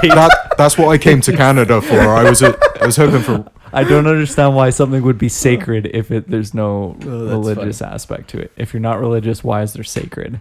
Well, so do you have like a favorite utensil? And by utensil, I mean like a mouse or like So you're going to compare them saying you're not allowed to use that because it's like, don't you touch my keyboard? Yeah, you ascribe value to things that have no divine meaning to you, right? Not in a religious sense. But no, I'm not saying it's a religious sense. I'm just saying it's like a thing that they view as theirs, and they don't want other people using it because they don't deserve it. Superiority. Well, then it's not ritual. Then it is ritual. You can have ritual without ascribing. Do you want a better answer? One less hostile. Wow. First of all, one that makes sense. Yeah. Okay. Most Astartes chapters do believe in the divinity of the Emperor. Lots of that misconception comes from like the 30K, because lots of people read the 30K Horus Heresy where they don't see the Emperor as a god, but like everything, it slowly shifts. I don't have a percentage. The Ultramarines would obviously see him as a god. Ultramarines win? Until almost everyone does now. Most chapters do, just over the 10,000 years. All right, I'll take that. Isn't it only people that specifically deny his divinity don't view him as one, and everyone else would? Yeah, and even like the ones that don't deny it, like that's, I don't think you deny it openly. Yeah, no, like, for sure, because everyone else does. Yeah. Okay, sure, I'll take that. That makes more sense than Eric's bullshit. Well, I was wrong. I was wrong about ritual anyway. Yeah, it's just that transition when you're talking about 30K, you got, or for Warhammer, you got 30K, and it's a very different setting than 40K. Sure. Okay. Ritual can be a religious or a solemn ceremony. Okay. I was saying it had nothing to do with religion, but it definitely can. I'm in the vernacular. I would assume that ritual would imply some sort of religious. Yeah. I don't know. For me, it always seemed like you could do things in like a ritual order, things that you felt were like important, but not because you ascribed any higher meaning to it, other than the fact that it's important to you personally. Kind of like lying your clothes out before you go to work the next day, maybe. Absolutely. Like, if that's your ritual, you get up, sure. you shower, it's you a put solemn thing you do in like a prescribed order. You do it every time, yeah. and it's now grown to be important to you, but it has no higher meaning. I just assume that ritual implies some sort of symbolism in its action. But it could be also symbolic. But it just doesn't mean it has to be religious. But a symbol implies that it's symbolizing something greater than itself. Like, But that doesn't mean religion necessarily. Sure. Question. Yeah. Which religion is right? It depends on where you're born. Oh, okay. That's the cynical answer there. Thank you, Eric. It's the one that gets you into heaven, Mark. Duh. So the man on the bus. We'll all agree that the man on the bus. Yeah. The guy at Anderson Station. God, yes. Yes. God. Big G. Hi, nice to meet you. I'm God. Oh, I forgot to tell you. He came up to me and he's like, "Have you ever killed anybody?" Oh my God. At that point, I was like getting ready for like the stabbing to come. Because I have. No, he said that. He said I've killed lots of people. Well, he's God. Yeah, I mean, he has to.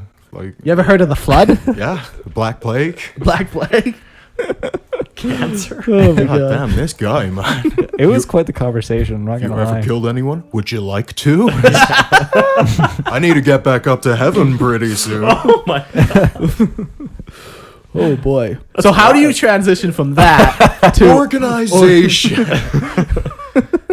Yeah. Well, just like God, when he's killing people, made some organization to his angels. How does he send his armies out? Well, I'll tell ya. How the Sisters of Silence do it. That's Just how a you little- segue, just Mark. a little Okay, I'm creativity. taking notes. I'm learning. There are 3 lead officers in the sisterhood, each in charge of a specific role within the order. So there's only 3 of these people? Yeah. Interesting. For the entire sisterhood. Yep. So there's the sister commander, and she is in charge of the fighting forces of the sisters. She is at the head of the sister cadres. A cadre is made up of a group of sisters of silence with their own heraldry, color, and potentially even tactics, mottos. And the largest one ever recorded is 1,000 strong. But yeah, it's just like a battle group. You know, you could have 5 of them in this cadre, or you could have 1,000. You know, it's just kind of an individual thing. So the sister commander is in charge of all of them, but then within each cadre, they have their own people leading each cadre, and they have their own hierarchy and in that. Then you have the mistress of the black ships. She runs the black ships, assigning sisters to the ships and making sure all the tithes of the black ships are being met. So That seems like a massive job for one person to do. She's probably got people in it. Yeah, like but it's just if something goes wrong, that's the her head. person Yeah. you ask. Yeah. and like a lot of the stuff too has been like going on for 10,000 years. It's like A well-oiled machine. well-oiled machine. I like how I'm just going to point this out because I feel like this is an appropriate time. You can tell it's later in the morning than when we started because the energy level went from like 0 to an appropriate level now. I feel like I finally woken up. Do I need to start doing these at 10 o'clock? Yes, and not now? Mark. I don't know. Like I'm used to getting up at 6. I'm get used up to at going 6 bed too. at 6. I get up at 6 too, but I'm like, it's the weekend, bud. Okay. I just find it funny. Doesn't you mean can I like you it. can definitely tell I that there's more understand energy what you're in this saying, room. and I We'll take it appreciate. into consideration. And from now on, we'll record at 10. Maybe. That would be beautiful. I'll make it happen. I have that power. Make to it make so. happen. I mean, if you could do it on UK time, so I don't have to adjust, that would be fantastic. And finally, the third one is Nemesis Praxia. And she oversees the recruitment of new sisters, as well as being the keeper of lore for the order. Recruitment and training. Yes. Good catch. Yes. I got you, baby girl. There's also 2 distinct subgroups outside of like cadres or black ships or all that. One is the Chamber of Oblivion, which is operated battlefield units led by Oblivion Knights and Knights Centura. We'll talk more about them in a bit. And the other one is the Chamber of Judgment, and they fielded the dreaded silent judges of the Excruciatus. That sounds fun. What's the curse? Is it the Excruciatus curse in Harry Potter? Is that what that is? You guys are losers. Excrucio. I gotta represent my country. Well, it's here. Crucio, but You started with the X, man. I'm trying to help you out. Crucio. Whoa. That's worth a Google. No, okay, it's the Cruciatus curse. All right. I was the dumb Bitch. on that. What? I mean, yeah. I was the dumb. Come on. Bitch. Yeah. Don't forget the second half. We'll talk more about them later. So let's go through the ranks. We're going to start at the lowest and work our way through the highest. So the very first rank is the Acolyte. These are uninitiated trainees that come in 3 ranks. They do? I guess they Nope, do. they do not. Why I have that copied and pasted there? I don't know. I mean, I assume you could be a acolyte of each of the 3 squad types, maybe. Maybe. What? No. What is the true lore? No, because an acolyte is going to be under the purview of the Nemesis Praxia. Because at that point, you're training. But would you train the Witch Seekers separately from the Prosecutors, separately from the Vigilators, if they're all having different fighting styles? I see what you're saying. Maybe. That's the only thing that I would be able to think I of. see what you're saying. Otherwise, it doesn't seem to make any sense to differentiate them at all if they're just acolytes. Or maybe they differentiate them between if you're going to be in the battlefield or if you're a mistress of the Black Ship. But it also depends on it. You only get those rankings, isn't it? After you've taken your vow of tranquility. Course, You're not taking that during your training. Yeah. So, I don't know. Maybe I copied and pasted that wrong. I'll take a quick look. The Novice Sister is the next rank, and she's an aspirant that has not taken the vow of tranquility yet. So they're still not quite really battlefield ready. Chatty Cathies. They're chatty Cathies. Up next, we got the Null Maidens, and this is kind of your standard rank. This is what most of them are going to be. And they are a sister that has taken the vow of tranquility. They operate in 3 types of squads known as Witch Seekers, Prosecutors, and Vigilators. And these squads are always led by sister superiors, and that's like their squad leaders. So let's talk quickly about those different unit types, so those different roles. Witch Seekers. They are close combat purging machines. They're all equipped. The whole squad is equipped with flamers, and they just go in there. They burn everything down. Burn the witch. Purge. Then we got Prosecutors. These are more tactically flexible, kind of long range. They're equipped with bolters. They're just kind of your basic. They're your main core of what you have. Then you got Vigilators, and these are close combat specialists wielding great executioner long blades or great blades. Is it the same as like the Repentia? No. Don't they wield executioners? No, they. What are those called? That's a chain sword where this is a silica glass edge. Oh, hot damn! Oh yeah. Interesting. And it actually. Yeah, what the fuck are those called? Those 2-handed chain swords. Yeah. It has the Witch Seer blades have micro-serrated. They're micro-serrated, but not monomolecular. I was gonna say at least they're not monomolecular. So that's kind of the 3 main battle line squads that they have. Then they're led by a sister superior. They also have what are called pursuers, and these are sisters of silence that will make use of different type of cyber beasts like cyber mastiffs or cyber eagles, and these will have like devices outfitted in them to be able to track psychers better. So they're used for hunting down psychers. The Aquili Astra, and these pilot the ships and the crews of the ships, and So are they? So technically, those wouldn't be sisters because those are just regular. No, humans? so these. I think this is more like their transports, like their. They could just be serfs, really. No. Like these are still sisters. It's more like they're they're rhinos. They're rhinos. I see. I'm just blanking on what they call everything, but yeah, I think that's more what it means because they still have big vehicles outside of black ships. Okay. Yeah. So Lexicanum does say that there are 3 ranks to an acolyte. Yeah. And Wikia says that it's literally there's just 3, like a first rank acolyte, a second rank acolyte, a third rank acolyte. Yeah, maybe it's all just... They're all known informally as sisters in waiting. Right. Sure. Okay. Yeah, it's all just depending on the training. Like first rank is literally they've just walked in the door. Yeah.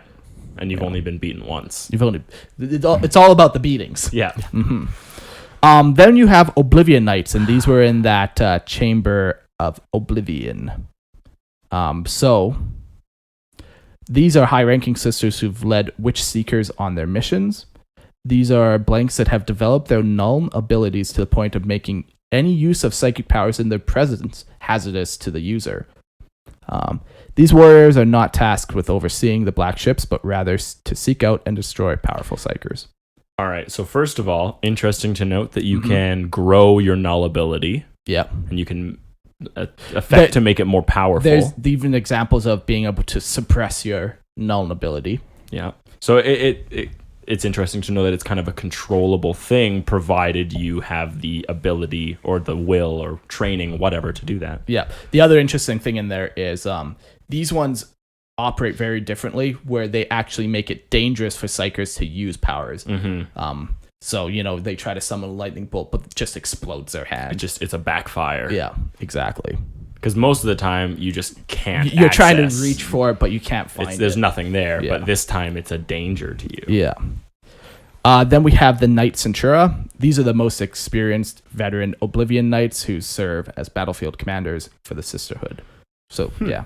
And so the Knight Centura and the Oblivion Knights operate alone. They don't go with, like, they were with witch hunters or whatever, but they are no longer. Yeah, so they operate more in like a soul capacity. Yeah. Like a good example would be her name's like Amanda Killier.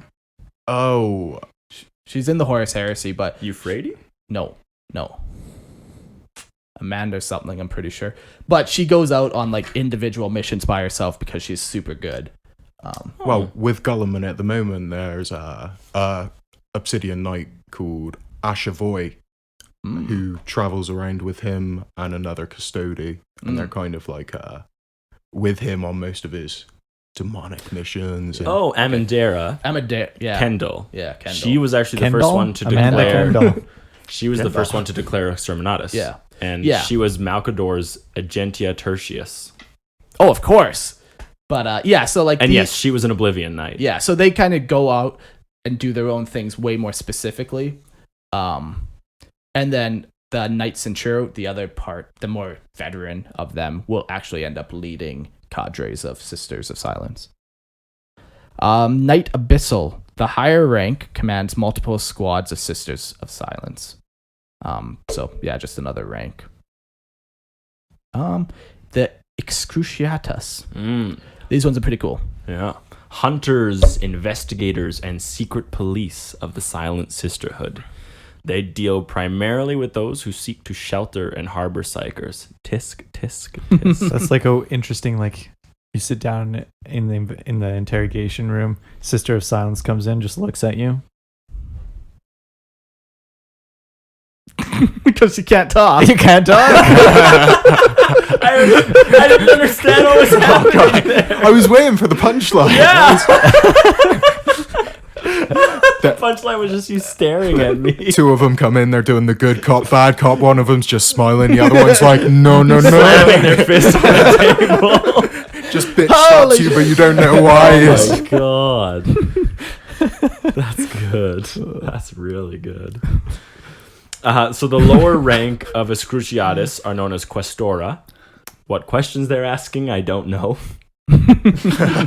While the most senior commanders are dubbed the Silent Judge. That makes more sense. Excruciatus wear red coats and ruby implants on their eyes, and they are said to require personally burning 100 witches before they can attain the position of Excruciatus. Yeah, that's crazy. It doesn't seem like a lot though for an Imperium, does it? Right, like you might just hit the jackpot on one town and been like, oh yeah, here's my 3,000. Exactly, perfect. Witch Seeker Pursuivant. Pursuivant? Oh, it's a French. It's a French. It does feel French. Yeah, okay. They're high-ranking sister above even Oblivion Knights, and yeah, they just once again lead Witch Seekers. Lead Witch Seekers, lead cadres. They're just another, they don't give you exact numbers, but maybe they lead 1,000 sisters. Yeah, sure. And then we went over the Nemesis Praxia, Mistress of the Black Ships, and the Sister Commander already. Yeah. So let's talk about their appearance, because I got a couple things that really distinctify them. Distinctify. That's right. Distinguish, yes. There you go. No, they distinctify. Okay. I always add a letter. So the main thing, obviously, is they're all females. The first thing you'll see right away is that they are women. Yeah. But they always wear dark silver. Or no, they don't always. But their standard Vraynite armor or whatever it's called is dark silver, and it's highly decorated and stylized, and it's adorned by a fur cape. But like if you look at it, it's very like intricate and very. It doesn't share a power armor aesthetic at all. No, like it looks more medieval. Yeah, it's very sleek and not like doesn't look like it would protect you very well. But it's still like of good quality. It just doesn't have that same hulking appearance to it. Their heads are usually shaved bald, except for a small part on the top of their head where they grow out a top knot. So they just have a little top knot growing out. Their mouths are covered by a gorget, while the rest of their face remains visible. Yeah, and a gorget, for people who don't know, is just a piece of metal that will primarily cover the neck, but this one just extends up to also just cover the mouth. And the other cool thing is, and if you remember in that quote, they'll have an imperial quilla tattooed on their forehead. And it's like, we bear the mark of the emperor, or something like that on our brow. I forget the quote, but that's that. So that's kind of what they look like. They're very ornate looking. They wear this silver armor. They're women. Yep. War gear. They have a couple distinctive war gear. So the Veratine armor. Veratine. Added a letter. Advanced power armor with silicate mesh of Celatine void mail. So that's some sci-fi stuff for you. Oh, yeah. I did Google searches on like, what the fuck is that? And then it's not going to give, it's just one of those things. It's supposed to be cool for the sake of being cool. Yeah. But this armor is specifically made for the wearer. Like each one is handcrafted for the wearer. Yeah. Again, these are not custom batched at all.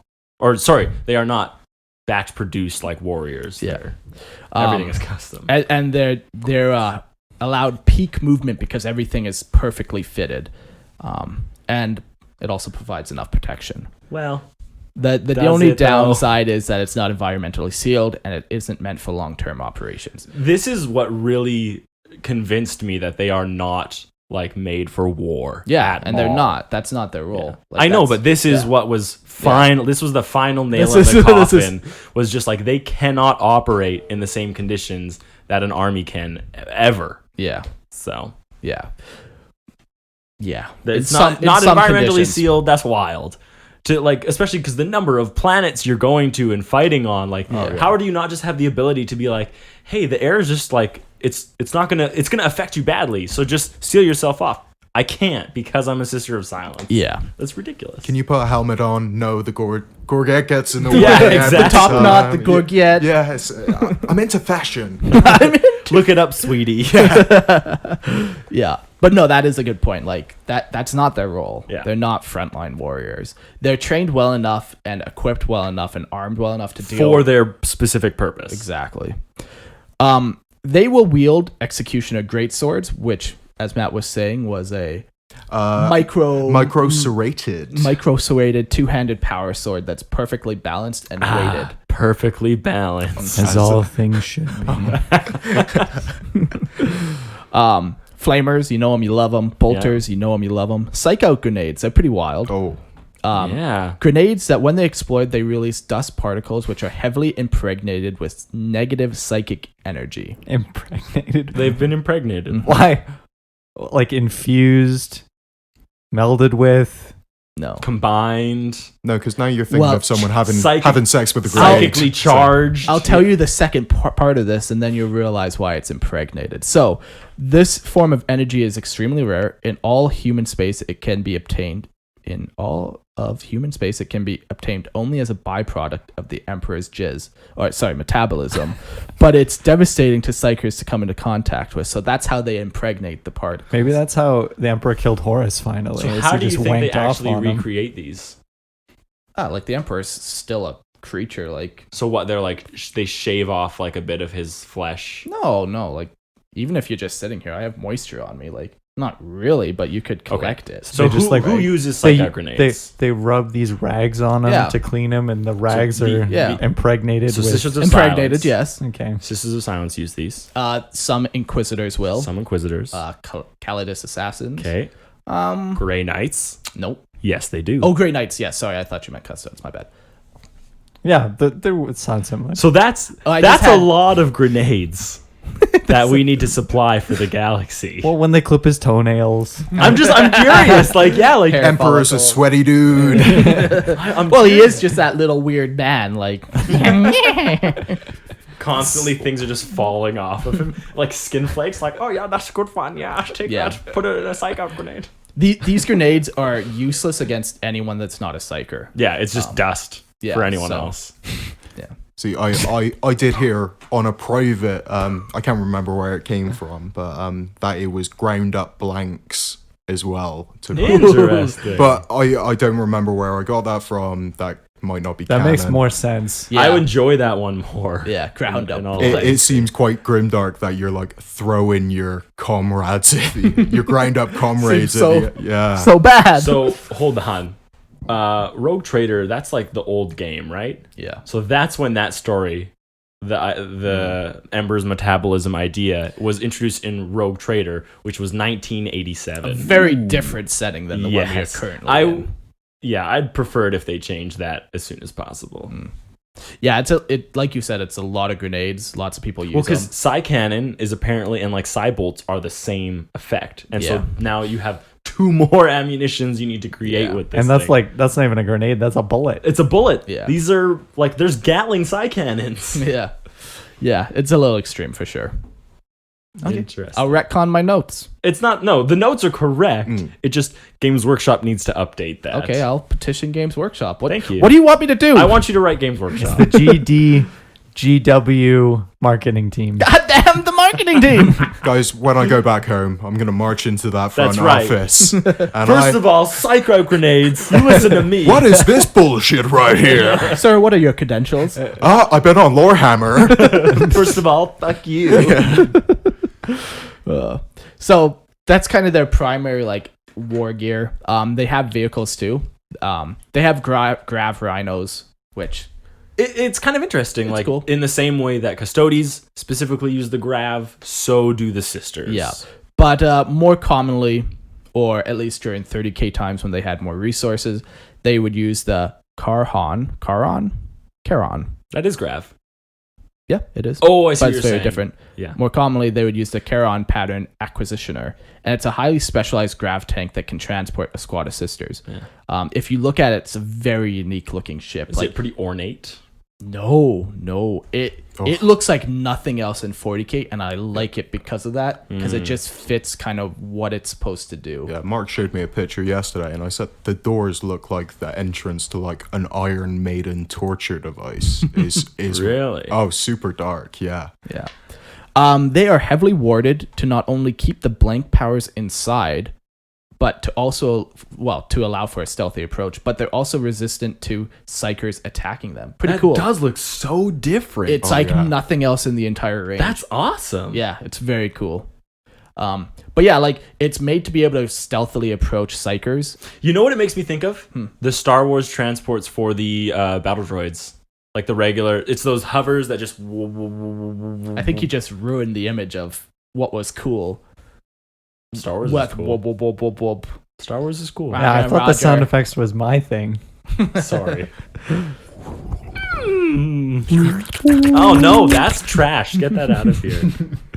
But yeah, it not only keeps the blank powers inside, it keeps its resistance against psychic attacks. I mean, when you got that many blanks, it's gonna be Yeah. resistant anyway. I did Yeah. say to Mark as well, but imagine you're just rolling this thing up a squad of guardsmen, and if it wasn't protected from the inside, like suddenly they're all depressed, like they're all, Everybody is they're- hatred. yeah, they're just Yeah. dropping their weapons. Everyone turns around and starts shooting this massive thing coming from your that range. looks completely alien. And Yeah.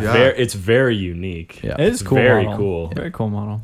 And it's equipped with missile launchers with psi-out tips. So there's 4 types of... Yeah, more psi stuff made Yeah. from the Emperor's metabolisms. Like every time the Emperor takes a poop, they just like they grind that down and Yeah. Well, the thing is, it's so potent. It's like his poops. Yeah. Yeah.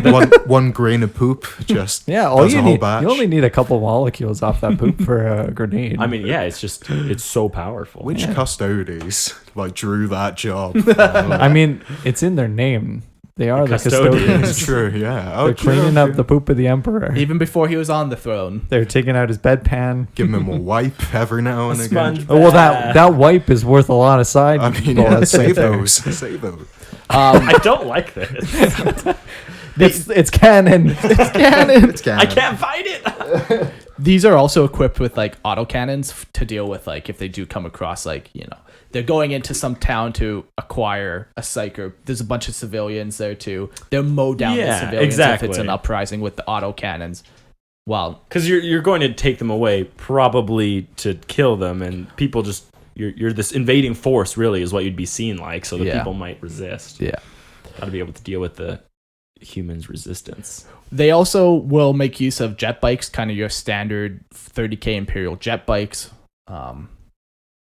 In 40k they probably don't have these at all, but who's to say? They might. You know, Bobby G and GW are having conversations. I'm sure they want to make more money. You want to make some money? You want to make some motherfucking money? You're gonna pay now or you're gonna pay later? And they also have what are called dividers, which are dreaded stealth transport fighter craft. Dreaded as in like they're pretty terrifying to look at. There's no like model Jamaican nowhere. hair. It's just Dreaded. Just dreaded. Dreaded. Aha. I get it. Do you like that they have basically models that they don't have models for, like units, planes, and stuff that they don't have models for? Or would you prefer them to introduce them at the same time? Like, they have this plane, here's the model. I don't care enough for it personally. I'm okay with like them using this thing and then not like we use it on this like one planet, was specifically designed for it, and now like we don't need it anymore, or we just have put it in the Sure, back. but it's like in their arsenal, but there's no depiction of it. Yeah. I don't Is really that care. fine with you? Yeah. For me personally, it's fine because tabletop is not what I care about most.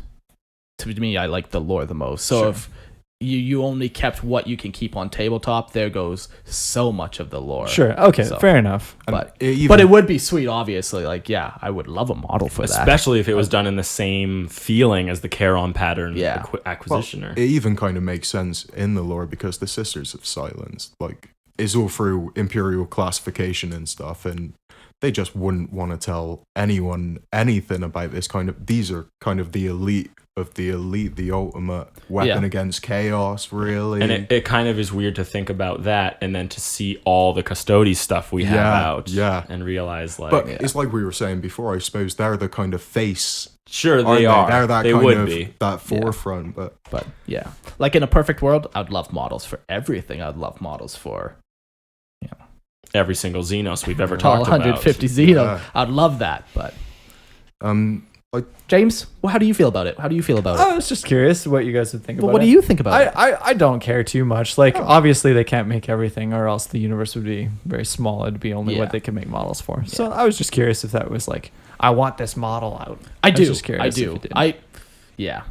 It would be sweet to see a Talons of Horror or Talons of the Emperor. Talon of Horrors. Talon of the Emperor. heresy showing, your heresy showing. It would be cool if Cover they it made up. that. They came out with a couple more Sisters units because they do have some stuff in the lore. They even have some like 30k variants. Like they have, I think they're equipped with like 2 bolt pistols. Like I was kind of saying that Charon pattern acquisitioner, that's more of a 30k model. I don't think it's in 40k. I don't think they have rules, but it doesn't state anywhere that it's been destroyed or lost, and I think it's more just doesn't have rules yet. Sure. Forge World model. Yeah, exactly. Before we move on from war gear, I did want to add a couple of things. Oh yeah, bud. So they actually, in their war gear, they have a proloquuar, Of course, yes. which is a speaker, but not a speaker as in a little electronic speaker. It's just a person who they consider as a piece of war gear, who kind of does their speaking for them. I imagine if you don't know Battle Scribe or Thought Mark, or whatever kind of thing, they would kind of stand next to you and be like, "Oh, she's saying this to you." The speaker, okay, perfect. Are they an actual sister? I don't believe they are, because they obviously can't take a vow of tranquility. Yeah. So I assume that is more like a kind of It's like a serf or a... Yeah, like a serf that they would take with them, maybe to... Yeah. It could be a sister, an acolyte. A sister in waiting. Yeah. And on the lines of the executioner greatsword, to kind of show how much the emperor trusted him, he actually gave one of his swords called Veracity to one of the knight commanders during the Horus heresy. So it was kind of that's like, pretty wild. It's to have... To say that you've wielded the same weapon as the emperor. I mean, Guilliman has the sword of the emperor. It's like that kind of level, you know? Yeah. So.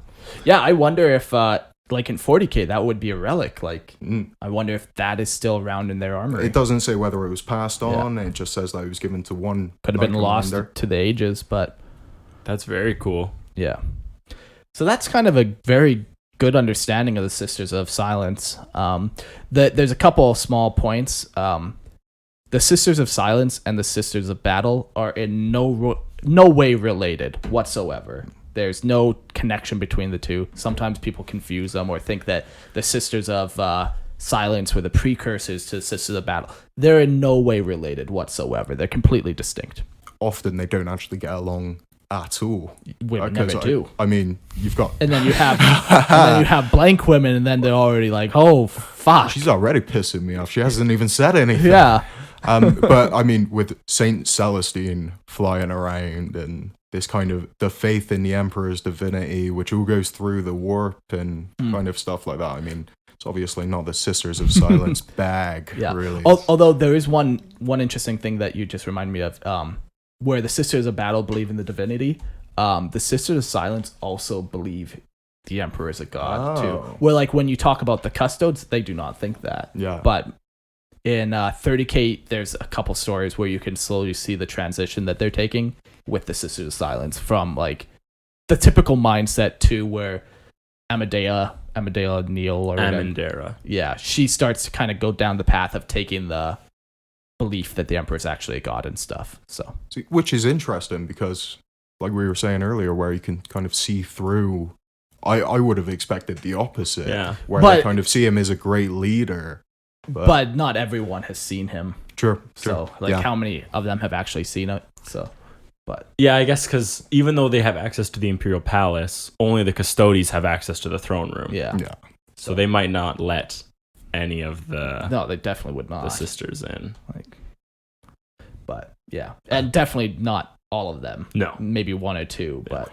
Yeah. Well, I think if you were being fed by psychic power and like... Imagine Sisters Silence walk in, like just suddenly the emperor dies. Flooded by demons. So, god damn! You seen that meme where it's like me unplugging the power source to save energy, everybody else in the Golden Throne room? Oh god! That's genius. That's a good one. Classic. So we got one discussion point here, and that's why Nathan is a dumb bitch, and the reason why Sisters of Silence don't need to be genetically modified to be on the same level as Custodes to serve as the Emperor's left hand. Did he say that? He did. Oh. He did not like that. He didn't like that they weren't. Which Nathan is this? Our Nathan, our beloved Nathan, and why he's a dumb bitch. I mean, wow. If anything, they have the ultimate genetical modification of being hated by everyone. Having no place. Well, okay. Yeah. It depends on what you mean. Because it's like if you say they're on the same level as a custode, no, they're not. No. But like, are they useful? Potentially, just it's a as tool. Useful. It's a very different tool. But Nathan didn't. I think a lot of people get a very misunderstanding view of what the Sisters of Silence are made for and what they do. But I also think a lot of it also comes to it's a power creep. You play Space Marines, and that's what you see all the time. And so your view of like a normal army in 40K are the Space Marines. And the reality is... But it's not. a Space Marine you will never see one in your life in 40K. Yeah, they're so rare. And then Custodes are even crazier than that. So I think it's a misunderstanding of people that assume everything needs to be on Space Marine power level to be useful. Yeah. Right, when reality is like you don't. Like a human is just as valuable, even in the fact that you're a body that can hold a las gun. Yeah. And so that's what people miss out on, I think, is the idea that regular humans are still valuable in 40K, and then you throw in this genetic anomaly that they have. Yeah, sure. I can understand the point is that there's definitely no, if you put a custodian and a one Sister of Silence and they're fighting it out, or they're doing an arm wrestle, I think it's very obvious who wins. Mm-hmm. The sister. Yeah, of course, because she's throwing off the genetic alchemy of the custody. He's just like, I don't listen like to Eric. He's smiling like a goon. Obviously the custode is a better combat. Yeah, I think it depends what kind of combat you're going into, though, because there is a story of a Void Obsidian Knight who is pretty much in the center of a Mortarian ship. There's a massive demon heart, and she just full on jumps into it, like slices it open. She's covered in like Nurgle goo that would have destroyed anyone else, and she just like walks out, spits it out, and she's like, what? Fine. But Nurgle's plague, no big deal. Yeah, exactly. I mean, because it is like you've got that different defense, haven't you? Yeah. Whereas I guess it just means like when you just keep saying that everything is invincible all the time, it's just like everything is. I don't know. Yeah, it doesn't make sense to me. No, it's but bad. like it's bad. I've been critiqued for things not making sense to me before. So like what? We're not talking about it again. So I can see both sides. If you have the ability to genetically modify, which we know the Imperium does, and the tool is already valuable, why not make it that much harder to kill? Why not give them environmentally sealed suits? Why not give them the best equipment possible? There's a couple, like the environmentally sealed suits. I'm like, it just seems like a no-brainer to me. That one seems like a no-brainer. But like, so we've noticed through a lot of like the genetic modification, there's a high casualty rate. So you're spending precious blank resources, and then 90% of them are dying. That seems more through like the genetic modification exactly. Yeah. To gain something that they don't need. They don't necessarily need, but it would, if you had it, it would be an asset. Sure, but is it worth losing? Sacrifice? Is it worth losing 90% of all your blanks just to go through this? Yeah. And it's not like they aren't changed a little bit. They are definitely being like emotionally like blocked and like psycho conditioned, and they're going through brainwashing, and even on like science level, like they're still taking steroids. Yes, 100%. Those Sisters of Silence are gonna beat the shit out of you with 1 foot and 1 hand tied behind their back. Yeah, like they are still infinitely better than anything we can think of. Exactly. So any human psycho they come across, it's not going to be an issue for them. The problem, that's all they come across. The problem from them is all of a sudden they're fighting heretic Astartes. How do you fight something that is psychically charged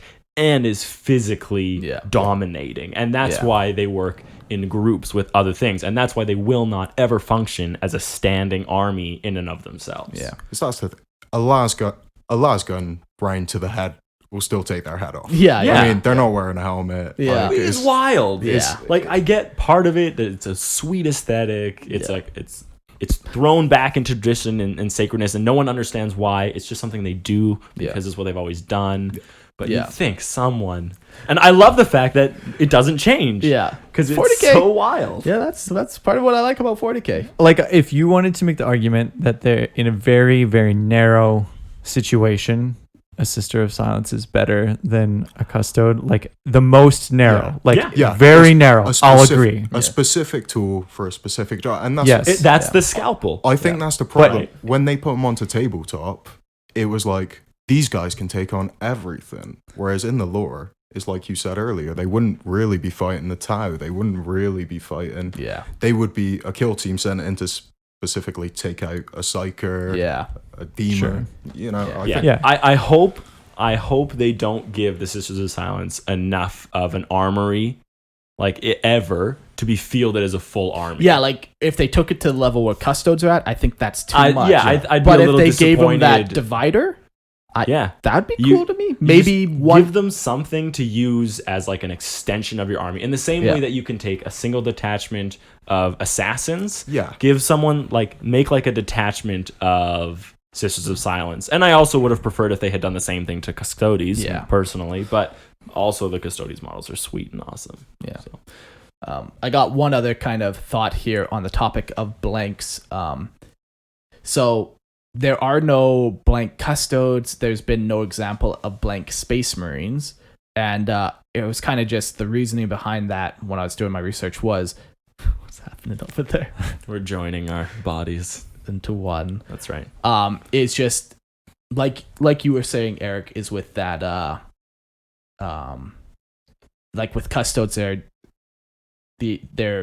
how do you word it? The Emperor psychically kind of enhanced them. They've been genetically altered with him, which has affected them in some psychic way. Yeah, and the same with Gene Seed. It has kind of that same like psychic like resonance almost. The Grey Knights. Yeah. Or the Blood Angels are a great example of that. Yeah. So to even put a blank, or to take a blank and then try to give them the Gene Seed, it would just end up killing the blank. They'd fight. Exactly. The fact that they have no soul versus the fact that there's something coming into them. They're just intrinsically opposed to each other. Exactly. So but you could for also any of those assholes out there, Christian, that's an interesting trying thought. to write a blank Space Marine army.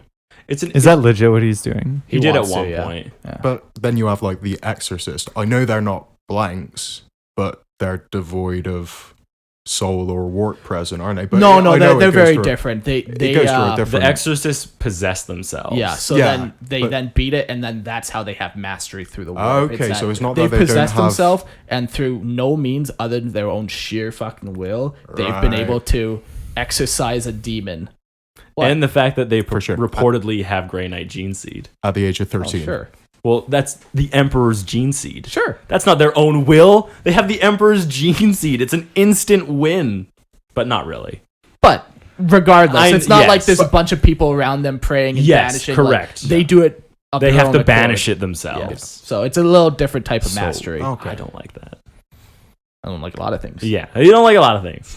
You don't gotta like them all. custodes. Fuck the custodes. I'm not very happy about the Sisters of Silence. 3 of us weren't even into this episode. Oh, true that. That's definitely what we're gonna get back. Do you guys just hate all things Warhammer? What are you even doing here? I don't even like this hobby. An interesting comment we seem to get a lot is how Mark and Eric actually aren't friends, and they seem to just hate each other. That is funny. Well, even Jesse, he's been coming by, and I was talking some shit about you just because it was fun. Yeah, yeah. Like, oh, fuck that Eric guy. He's like, I thought you guys were friends. I'm like, no, I fucking hate that guy. Right. Yeah, and then We're family. It's different. Yeah, we were talking about like our core group. I'm like, and we're naming off names or whatever. And I'm like, no, Eric's not a part of that. Eric's not a part of the core group of friends. He just knows where I live and just shows up. Keep showing funny, up. so funny. So I think he doesn't think I like you at all. I'll just reinforce it next time. Yeah, absolutely. I'll be like, fuck, I hate that Mark guy. What a bitch. You're in my garage saying that. Yeah. Like, I'll be staring right at you as I say it, too. Look him over there. Yeah. And then you'll look over and be like, oh, hey, Mark, what's up? How's of it going? Fucking hate that guy. Perfect. Loser. Good times. Oh, Matt, thanks for joining us. I thank you for having me. Was it everything you thought it would be? I can die happy now. Was it worth $1,000 to come over here? More than 1,000. I was told that Lorehammer was paying for that, so. Ooh. No. Actually, the last time we had Trevor Busak on, it was quite exsive to pay That for is true. him. I heard so- Kermit coming on as well. I should have known better. Really Yeah. is. You got to be at least that famous for Lorehammer to pay. Well, I'm on Lorehammer now, so I'm on my way there. You're famous. I've got like nearly 100 followers on Twitter, guys. Oh, I guess that's so- one thing worth noting too is you're taking over some of our social Oh media yeah, stuff. on the Instagram, I'm trying to put in some Lorehammer posts. Yeah, at the yeah, moment, so- Yeah, Yeah, you they're were good. doing the regiments. I was doing the regiments, which was pretty cool. a lot of fun. They've Yeah. been getting a lot of attraction. Yeah. No, what's a lot of traffic? Sure. Makes It sense. is funny. Like the very first post was like, we're gonna cover some very minor Regiments. regiments, and then people are like, Death Corps, yeah, Death Corps. It's like that's not minor. That's like Ducadia. Ducadia. It's God. like you guys are dumb bitches. So you did Tanith first. I did Tanith. I did the Mordant Acid Dogs, which are awesome regiment. The Fusiliers. The Centillion Fusiliers, and There's those Janissary ones. Maccabean Janissaries. The ones with the face mask and the tear. That's awesome. The face mask of ones. Saint Drusus, who sweet. died on their home world. There's some very cool stuff. I would recommend reading up on all of them because No, well, you did the Tanith one, and someone commented and was like, "I thought you were doing the unwell-known ones," and it's like, just because you've heard of it. Sorry, how often do you see Tanith on the tabletop? Yeah. I mean, No, it's just welcome to Lorehammer. exactly. Yeah, I don't worry. Can't please everyone. I'm gonna go back with so much hate. Fuck you, man. I don't care. Well, do I still have the record for the most hateful comments? Oh yeah, hands down. 100%. What were these hateful? Bring it up. Okay. Bring it up. Oh my God, did we ever make him apologize? Oh yeah, we got him. No, we didn't. Yeah, we did. Because we lost the episode. We lost the episode. This is your son of a bitch, Oh James. my God, moment James. of Son of a redemption. bitch. Read it right now. No, well, we could do a separate recording in that, and you could just put it at the beginning of this video. All right, fair. Public announcements. Yeah. PSA. So yeah, no. You almost dodged it. That's hilarious. No, he mentioned before it was our Tyrannid biomorph episode, and we were talking about how, like, come on, how can like a muscle spasm create enough force to send a projectile capable of going through a foot thick of steel or whatever? So, and I'm primarily with James on this one.